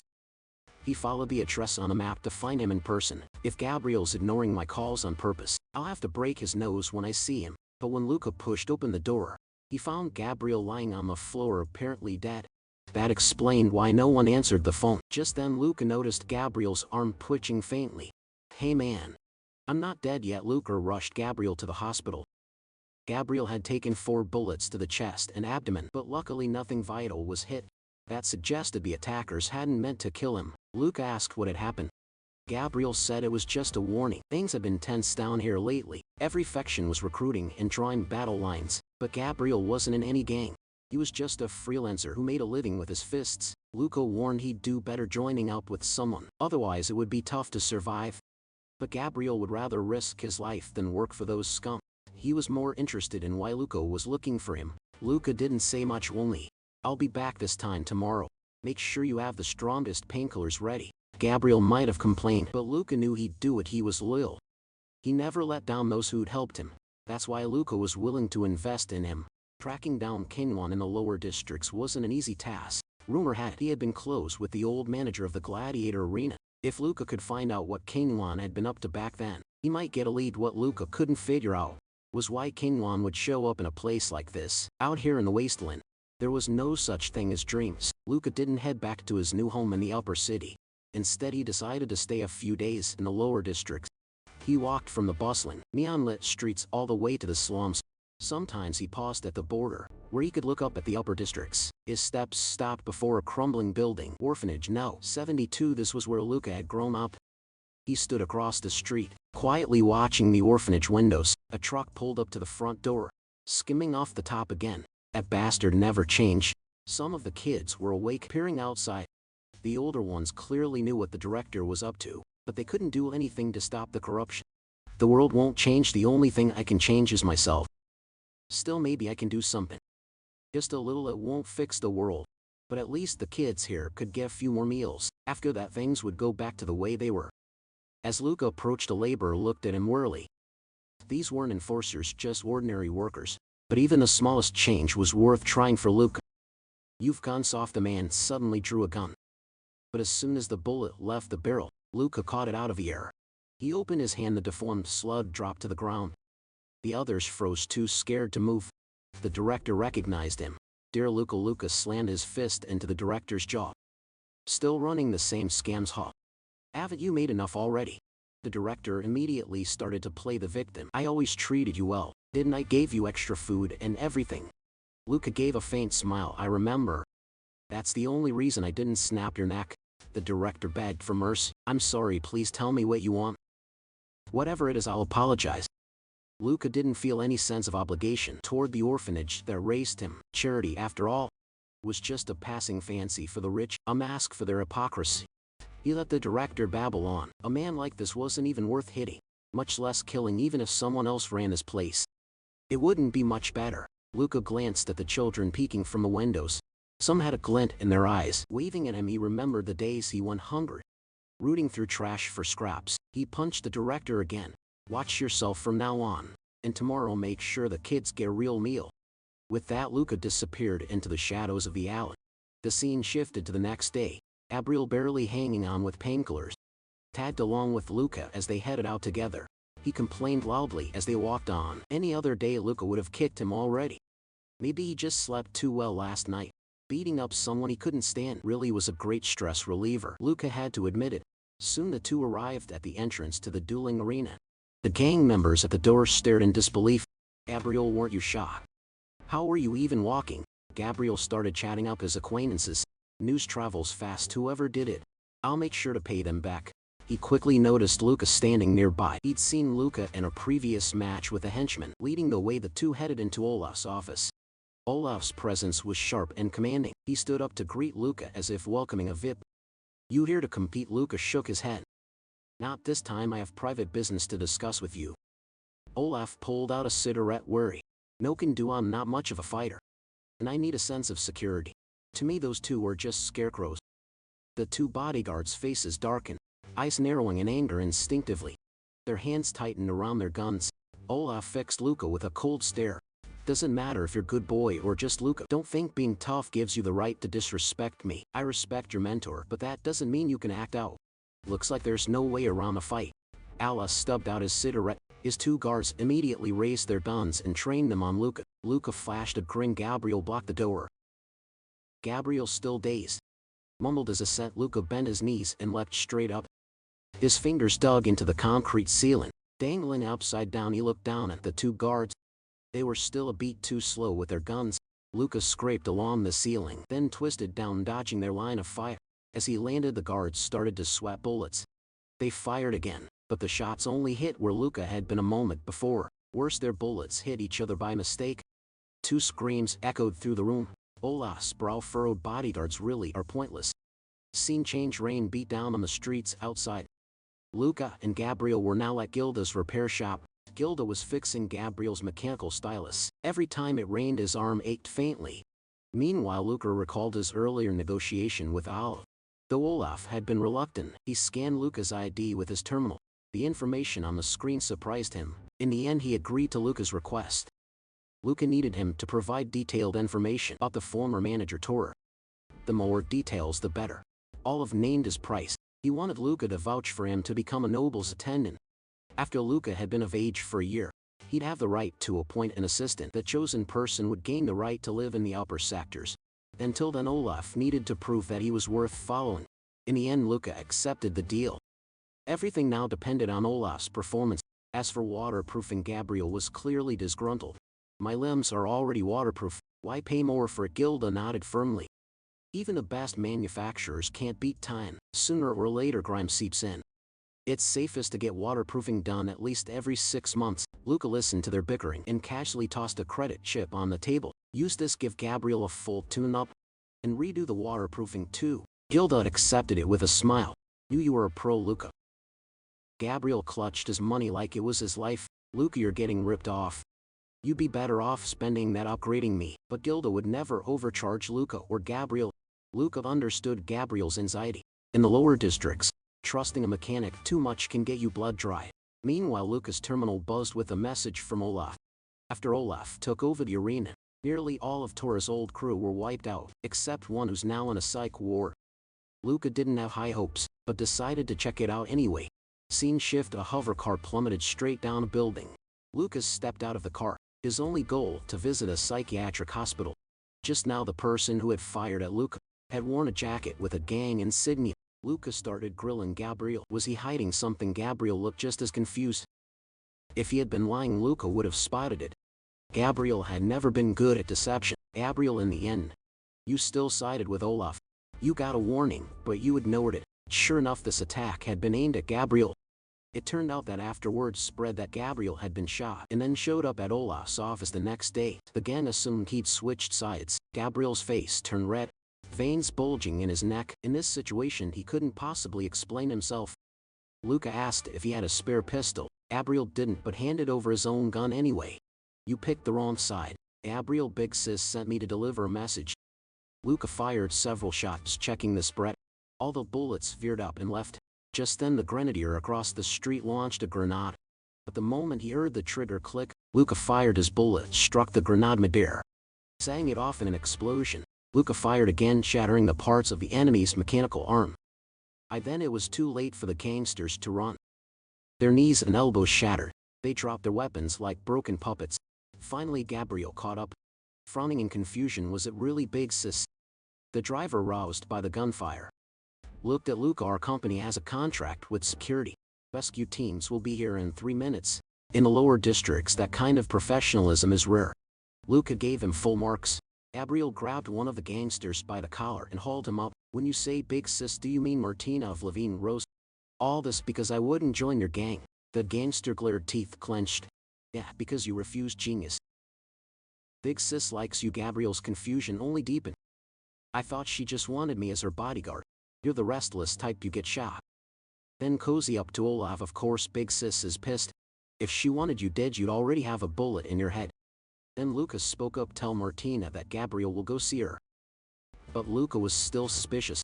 If it were an ordinary woman chasing Gabriel, maybe it was for money, but a gang boss, she'd never be short on cash. If he says he's not interested, it's definitely a lie. After much difficulty, Luca finally made it to the hospital. If not for the rule that legal guardians weren't allowed to visit, he never would have gotten in. Luca had to empty out the nurse's entire shopping cart before they let the two of them through. Apparently this kind of transaction was routine. By now Noma was in room 401. He'd once been Tora's personal bodyguard. With a heavy click the lock was released. Luca stepped into the room and called the man's name.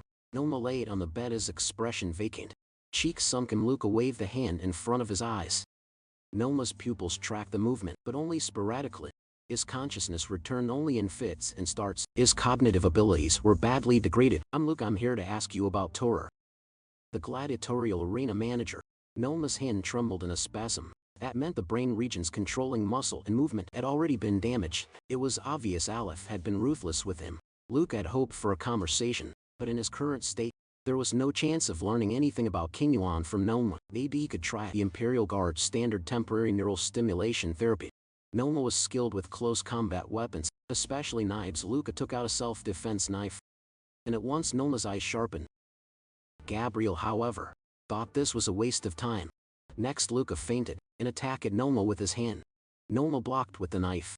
Their hands and blades collided in a flurry. As offense and defense cycle, the brain regions responsible for combat and blade technique reactivated, and with them, perhaps other functions might awaken as well. If even these neural pathways were dead, then there truly was no hope. It's like someone dragged me out of a swamp. Your name's Luca, isn't it? You're here to investigate me, aren't you? Noma's mind was slowly resurfacing.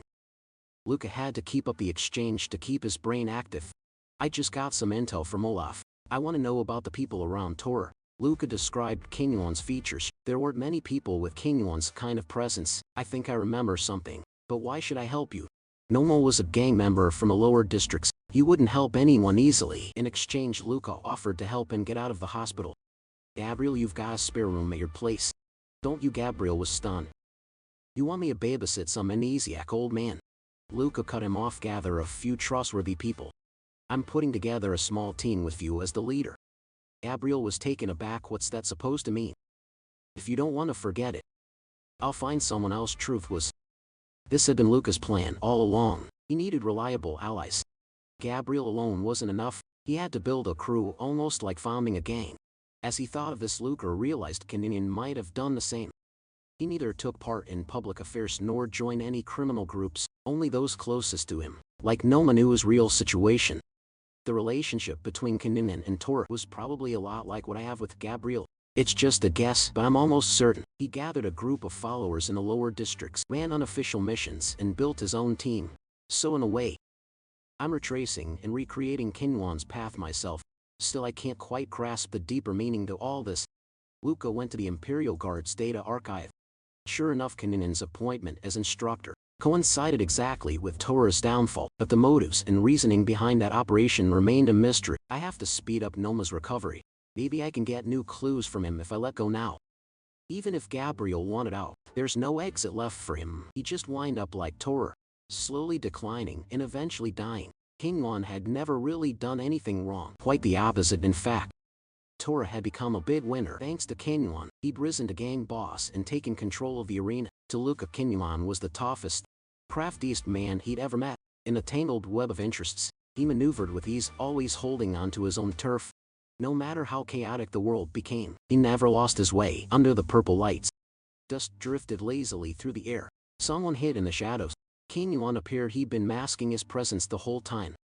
Not bad, Luca. You've mastered the basics of a cease. Now it's time to move on to the next stage. I have to admit, I want to become someone like King Yuan too. Scene shift to the training grounds. Luca was warming up while King Yuan sipped tea. He brought his thermos all the way to the gym. He really did love his tea. Didn't expect you to reach Mr.'s level so quickly. Here Mr. referred to a true master who could teach assist combat. Once the assist system had many subtle rankings, but with the tradition dying out, those distinctions had faded. Luca knew King Yuan hadn't brought him here just for that. King Yuan smiled, judging from your face. You're dying to punch me, aren't you? He rose to his feet, his steps steady, but the limitations of his body obvious. He was no longer fit for fighting. Beating Luca was nearly impossible now. King Yuan flexed his fingers, taunting Luca, if you don't want to wind up in a hospital bed, you'd better protect your head and torso. Only now did Luca notice, Kininion's right arm was custom built for combat. Despite the difference in feel and weight, Kininion used it as if it were his own flesh and blood. His control was astonishing. King Yuan's neural system had long been damaged. He shouldn't have been able to handle such a high-performance prosthetic. He's taking a huge risk for me. Chances to spar with him like this are rare. Luca took his stance with respect. Thank you, instructor. His toes slid lightly across the tile floor. In the end he lost. The match only lasted 5 seconds. Luca won all out on the attack, but King Yuan's arm blocked every move. In terms of physical ability, I have an absolute advantage. Luca spoke candidly, instructor. Can you see the future? Kininion laughed. If I could, do you think I'd live this hard? Cease fighting techniques are all stolen knowledge, Luca. Up to now you've learned to use your eyes to catch more detail. And by expanding your senses, you can reshape how you perceive the world. Kininion then gestured for Luca to take a break. Luca smiled faintly. Kininion was a strict teacher. If you couldn't break through by yourself, you weren't qualified for the next stage, and your assist training would end there. Luca helped Kininion up from the ground. You'll always have my shoulder to lean on. Even with damaged neural pathways, Kininion could still control his combat prosthesis at high speed. Luca knew how remarkable that was. The man who seemed to understand everything stood right by his side, but never gave him a straight answer. Luca never expected one, because both he and Kininion knew to preserve their bond, they had to keep a certain distance. On the way to the office, Luca supported Kininion. Kininion chatted idly, mentioning the subtle differences between organic bodies and full-body prosthetics. He even advised Luca to try sex at least once before going in for a total overhaul. That sort of talk was more like everyday master and apprentice banter than anything else Luca understood. Sooner or later their relationship would probably end in ruin. This connection was as fragile as tissue paper. Both he and Kininion were always ready to cut the tie. Leaving wouldn't be too hard, but to say there'd be no bitterness at all, that would be self-deception. He just hoped he'd never have to be the one to deal with Kininion personally. 2 days later, Luca headed back to the lower districts to meet Gabriel. Gabriel had rounded up a few people, the kind who'd do anything for money. Lucas scratched his head in exasperation. What he needed were reliable companions, not junkies. Gabriel had burned through a good chunk of cash to get Noma out of the hospital. Luca tossed him a credit chip and reminded him not to spend it all next time. As for Luca's own role, he was simply their benefactor. Luca pushed open the door on the second floor. Noma sat blankly on the bed. Though his name was still on the hospital registry, as long as no one visited, no one would catch on the bribe cards, and nurses all played along. Gabriel was handling things even better than Luca had expected. Luca loaded the medication into a syringe and injected Noma. Once the drugs took effect, he tossed a knife onto the bed in front of him. Remember me? Noma nodded. You're someone I can trust. Luca continued using cognitive therapy to help Noma recover. The next moment their knives clashed. Sparks flying. Gabriel was transfixed. From his movements alone, it was clear Noma had once been anything but ordinary. Even before his injuries, now he could easily handle a handful of regular men. Luca struck hard, forcing Noma back several steps. Noma sat down again, feeling much clearer. What did you do to me? Just a combination of a few drugs. Noma wanted a smoke, maybe a drink, but Luca refused. Noma grinned. You're strict like a soldier anyway. Thinking back, Tori used to call that man Noel. Luca smirked. King Yuan certainly had unique taste. Noel was once the leader of a rebel force. Long ago, King Yuan had used that name as an alias. Toro was a good man, but not cut out to run the arena, and all of it in some way traced back to this Noel. The portion of the arena's profits was laundered through other businesses. Noma paused midway, giving a wry smile. But before that, I have a favor to ask. Luca sighed, knowing some things are unavoidable. It's about Olaf, isn't it? Noma's current state was all thanks to Olaf. He wasn't asking Luca to take revenge, just to look the other way. He'd handle it himself. You're under Gabriel's protection now. If you want payback on Olaf, wait till you're out of here. No threats needed. I may not know much, but I always keep my word. Olaf betrayed Tora. That bastard deserves what's coming. The relationship between Aleph and Noma was growing increasingly tangled. Who to trust Luca would have to decide for himself. Just then Noma told Luca Aleph might have tore his old ledger. If he investigated companies starting with B, he'd be able to track the money straight to Noel. At that moment a loud crash echoed from downstairs. Gabriel rushed out to check, only to see a bald man pinned under a stiletto heel. A woman was standing on him. "Your men are really useless, Gabriel." Martino was even less patient than Luca had imagined. Just how much did she like Gabriel? Turned out today was the day they'd agreed to meet, but Gabriel hadn't shown up that morning. Luca strolled over to the woman. Before she could speak his hand was already resting on her shoulder. "So this is your excuse for barging in? Coming here to reason with us? Isn't that just mocking us?" Baldy flat nose. "Gabriel and I are heading out, so you guys hold down the fort. I won't say it again, no drinking on the job." Levine Rose was a gang formed by women from the lower districts to protect themselves. Most of them were local born, or had nowhere else to go to earn their trust. The boss had to be a woman as well. Luca asked Gabriel if he knew Martina. Gabriel nodded. "I did some temp security for her once. As she was taken by my charm." From the sound of it, Gabriel didn't know Martina that well either. If this kept up, he'd either end up working for her or wind up dead by her hand. That won't do. The moment Olive thinks I'm useless, they'll sell me out. I have to keep this guy safe. Soon they arrived at Levine Rose's territory. A rare 3-story building in the Eastern style came into view. Climbing the stairs to the 3rd floor, the woman with the eye patch stopped. Gabriel clenched his fists, looking ready for a fight. The eye patch woman warned him, "This time don't turn Martina down, or your life won't be worth much." Inside, the air was laced with a heady, bewildering scent, probably a mix of various anesthetics evaporating together. Just then a pistol pressed against Luca's temple. His instincts kicked in before he could think. Anyone moves and they die. A dozen gang members surrounded Luca and Gabriel. One of them ignored the warning, raising her gun at Luca, but Luca was faster. Without hesitation he put a bullet through her head. Now 2 bodies lay on the floor. The air bristled with powder and tension. Bloodshed could erupt at any moment. At that instant a voice rang out from within the room. "Breaking the standoff. Who taught you to treat guests so rudely?" The voice was mesmerizing, whether naturally so or the result of vocal cord enhancements. It was impossible to say. This had to be Martina. Diva Martina appeared, clad in an Eastern-style chingsan, a fan hiding her face behind a fan. A faint glow shimmered at the edge of her eyelids.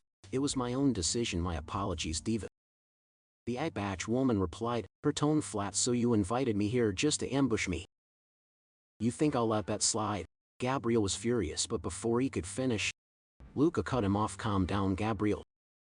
Luca had already noticed the hesitation in the one-eyed woman's manner. She was weighing her options. Martina had clearly meant to eliminate him, but now that it had failed, she was just covering her tracks. She quickly realized whom she should address. "Young master, you're not from the lower districts.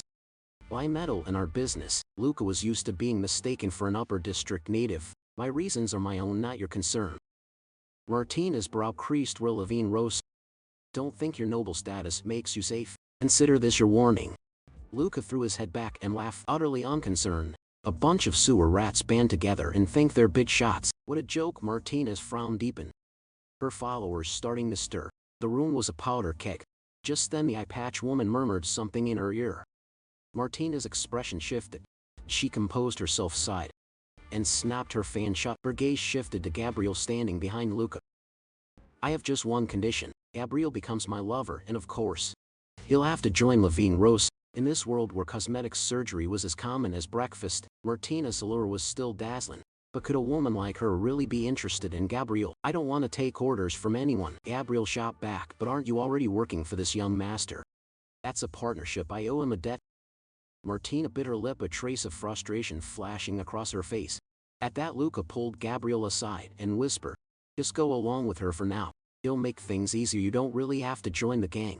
They won't do anything to you." Gabriel panicked. "You think a face like mine could win over a woman like that? She's older than my grandmother." It was a fair point, but Luca did his best to reassure him. Feigning calm after a moment's thought, Luca made up his mind. Since Gabriel now had a crew of his own, he couldn't join Levine Rose.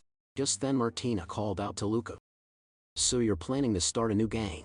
I don't think you understand how things work down here." But with all of backing him, founding a gang was hardly a challenge for Luca. "I never miss out on a man I want," Luca sneered. "This time you will first taste the failure hot." Savor it. Martina stopped looking at Luca, fixing her eyes on Gabriel instead. She rose deliberately, accentuating her curves. I can do more for you than you can imagine. Please stay with me. Gabriel looked genuinely unnerved, avoiding Martina's gaze. No one had expected her to lower herself and plead. Luca, meanwhile, had already cranked up his own threat level to maximum. If negotiations broke down, he wouldn't hesitate to kill everyone in the room. But then Martina slumped back in her chair, a hint of impatience on her face. Fine, whatever. Since we're here, let's get down to business.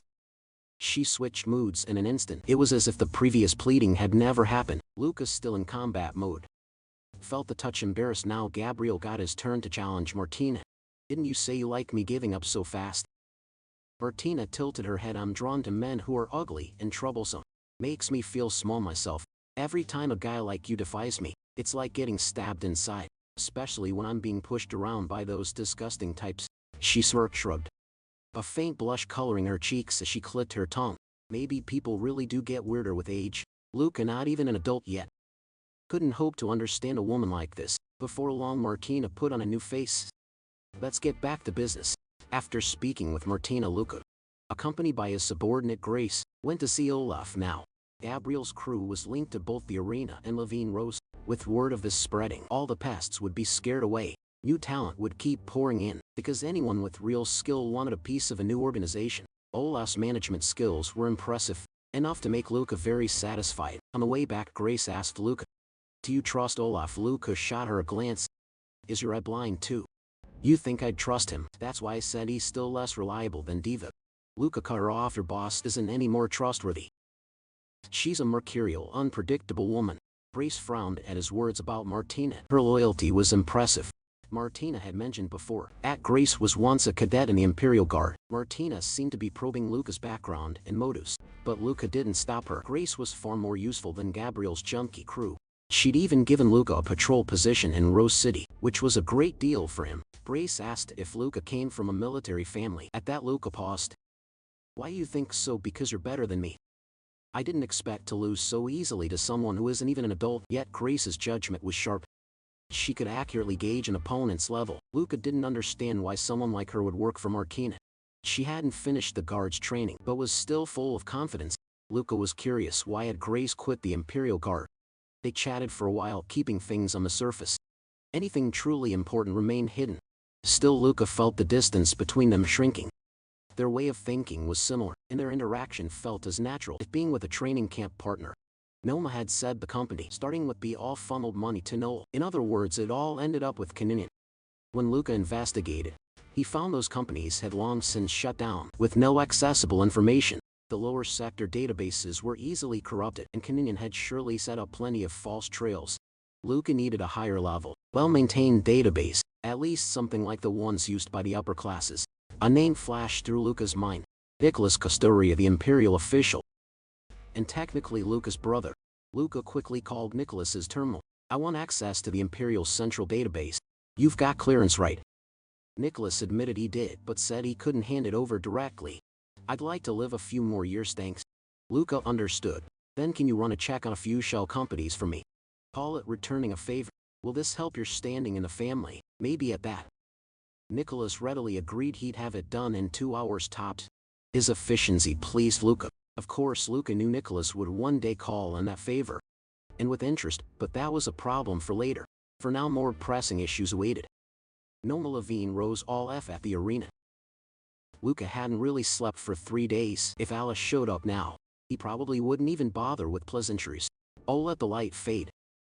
Luca murmured under his breath, closing his eyes. 6 hours later, Luca woke up and synced his terminal to the wall display. Ellie, how many missions did you take while I was away? Some jobs didn't even need doing, but he'd taken them anyway. So the two rarely crossed paths, each busy with their own business. Without a shared mission, they hadn't seen each other in a long time. In the hallway, a classmate remarked, Elise, totally nuts lately. He might break the training center's mission record. At this rate, you won't be top rank for much longer. Luca replied coolly, then let Elise be the top. I heard you got into the Custoria family. Must be nice kid. If I were the guard captain's favorite, I'd have it easy too. Luca wished life were that easy. He almost wanted to punch this clueless classmate. After getting the Custoria name, The weight on his shoulders had only grown. Enemies and allies were decided by his superiors. All he needed to do was swing his sword or pull the trigger. But now I have to decide for myself who's friend and who's foe. Who to follow, who to trust. Everything is blurry, it's frustrating. There have been times I wanted to quit. Sometimes I even miss the old days. But I've come this far. If I quit now, I'll just be eliminated. People like King Yuan and Ala. They're not monsters by birth. They must have failed and stumbled countless times before becoming who they are. I have to become someone like that too. Seeing Luca's tired face, the girl quickly apologized. I wasn't making fun of you. You deserve the Custoria name. Her words made Luca feel a little better. Even the young nobles were watching his every move. This was the power and status he wanted, not handouts but what he'd earned himself. He patted the classmate's shoulder lightly. Just haven't slept in a few days. That's all. Not everyone can be a noble's heir. With that he headed to Ali's personal workshop. The sensors recognized Luca, and the door slid open. Ali was lying on the repair chair, his mechanical arms swapping out a module. Hey Luca. Ellie called. Overheard you've been working hard. Young master, Ellie. Ellie grinned self-deprecatingly. Compared to how hard you used to push yourself, this is nothing. If I want to catch up, I've got to go all out. Only then did Luca realize that he really had changed in such a short time. He'd been through a lot of battles. Ali had always been more talented. In the past even Lee just coasted. He'd still match Luca's results. Now Luca would have to work even harder, pushing his assists to the next level, where soon Ali would leave him behind. Ali now dressed, motioned for Luca to follow. Come on, let me show you my spoil. Through a glass window, Luca saw a metallic beast bristling with electrodes and cables. It was a purely mechanical creature with no flesh left. Its biology still a mystery. Luca had never seen one so close before. Definitely worth showing off. I've heard they have natural electromagnetic fields inside them. Catching one alive isn't easy. Are they connected to ancient civilizations? Ali's personality might have shifted, but his curiosity about ancient cultures hadn't changed a bit. Not certain, but it's likely. Mechanical beasts are all metal, but their structures are as intricate and precise as living things, almost as if they're alive.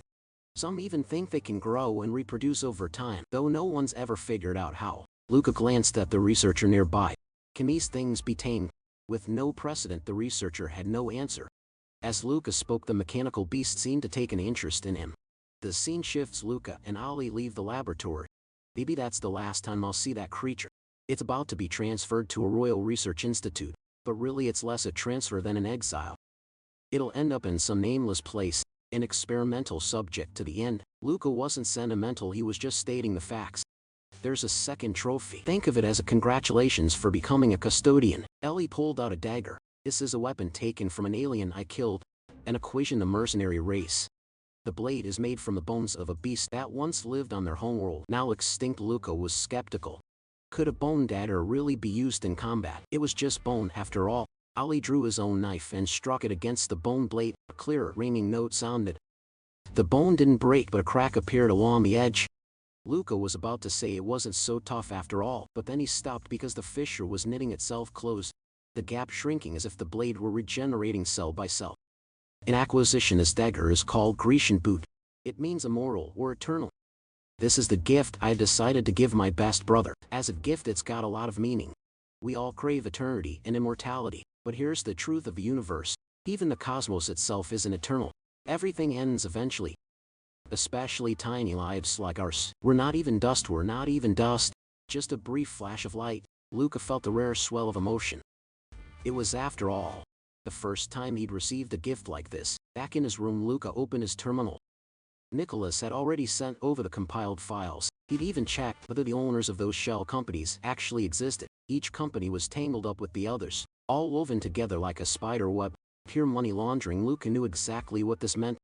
He owed Nicholas, and owed him big. Nicholas was so generous because he'd already figured Luca out. Luca wasn't the type to forget a favor. If I ever do get the chance to become head of the Custoria family, I'll keep Nicholas by my side, not purge him with the rest. He'd make an excellent advisor. Luca scratched his head, wondering if he was just being naive. He decided to put the matter aside for now, at least until Nicholas dug up more information. But reality always finds a way to be cruel. That very afternoon, Luca received the news from the family. Someone he knew had died. The very person he'd mentioned in passing at lunch. Nicholas Custoria was dead.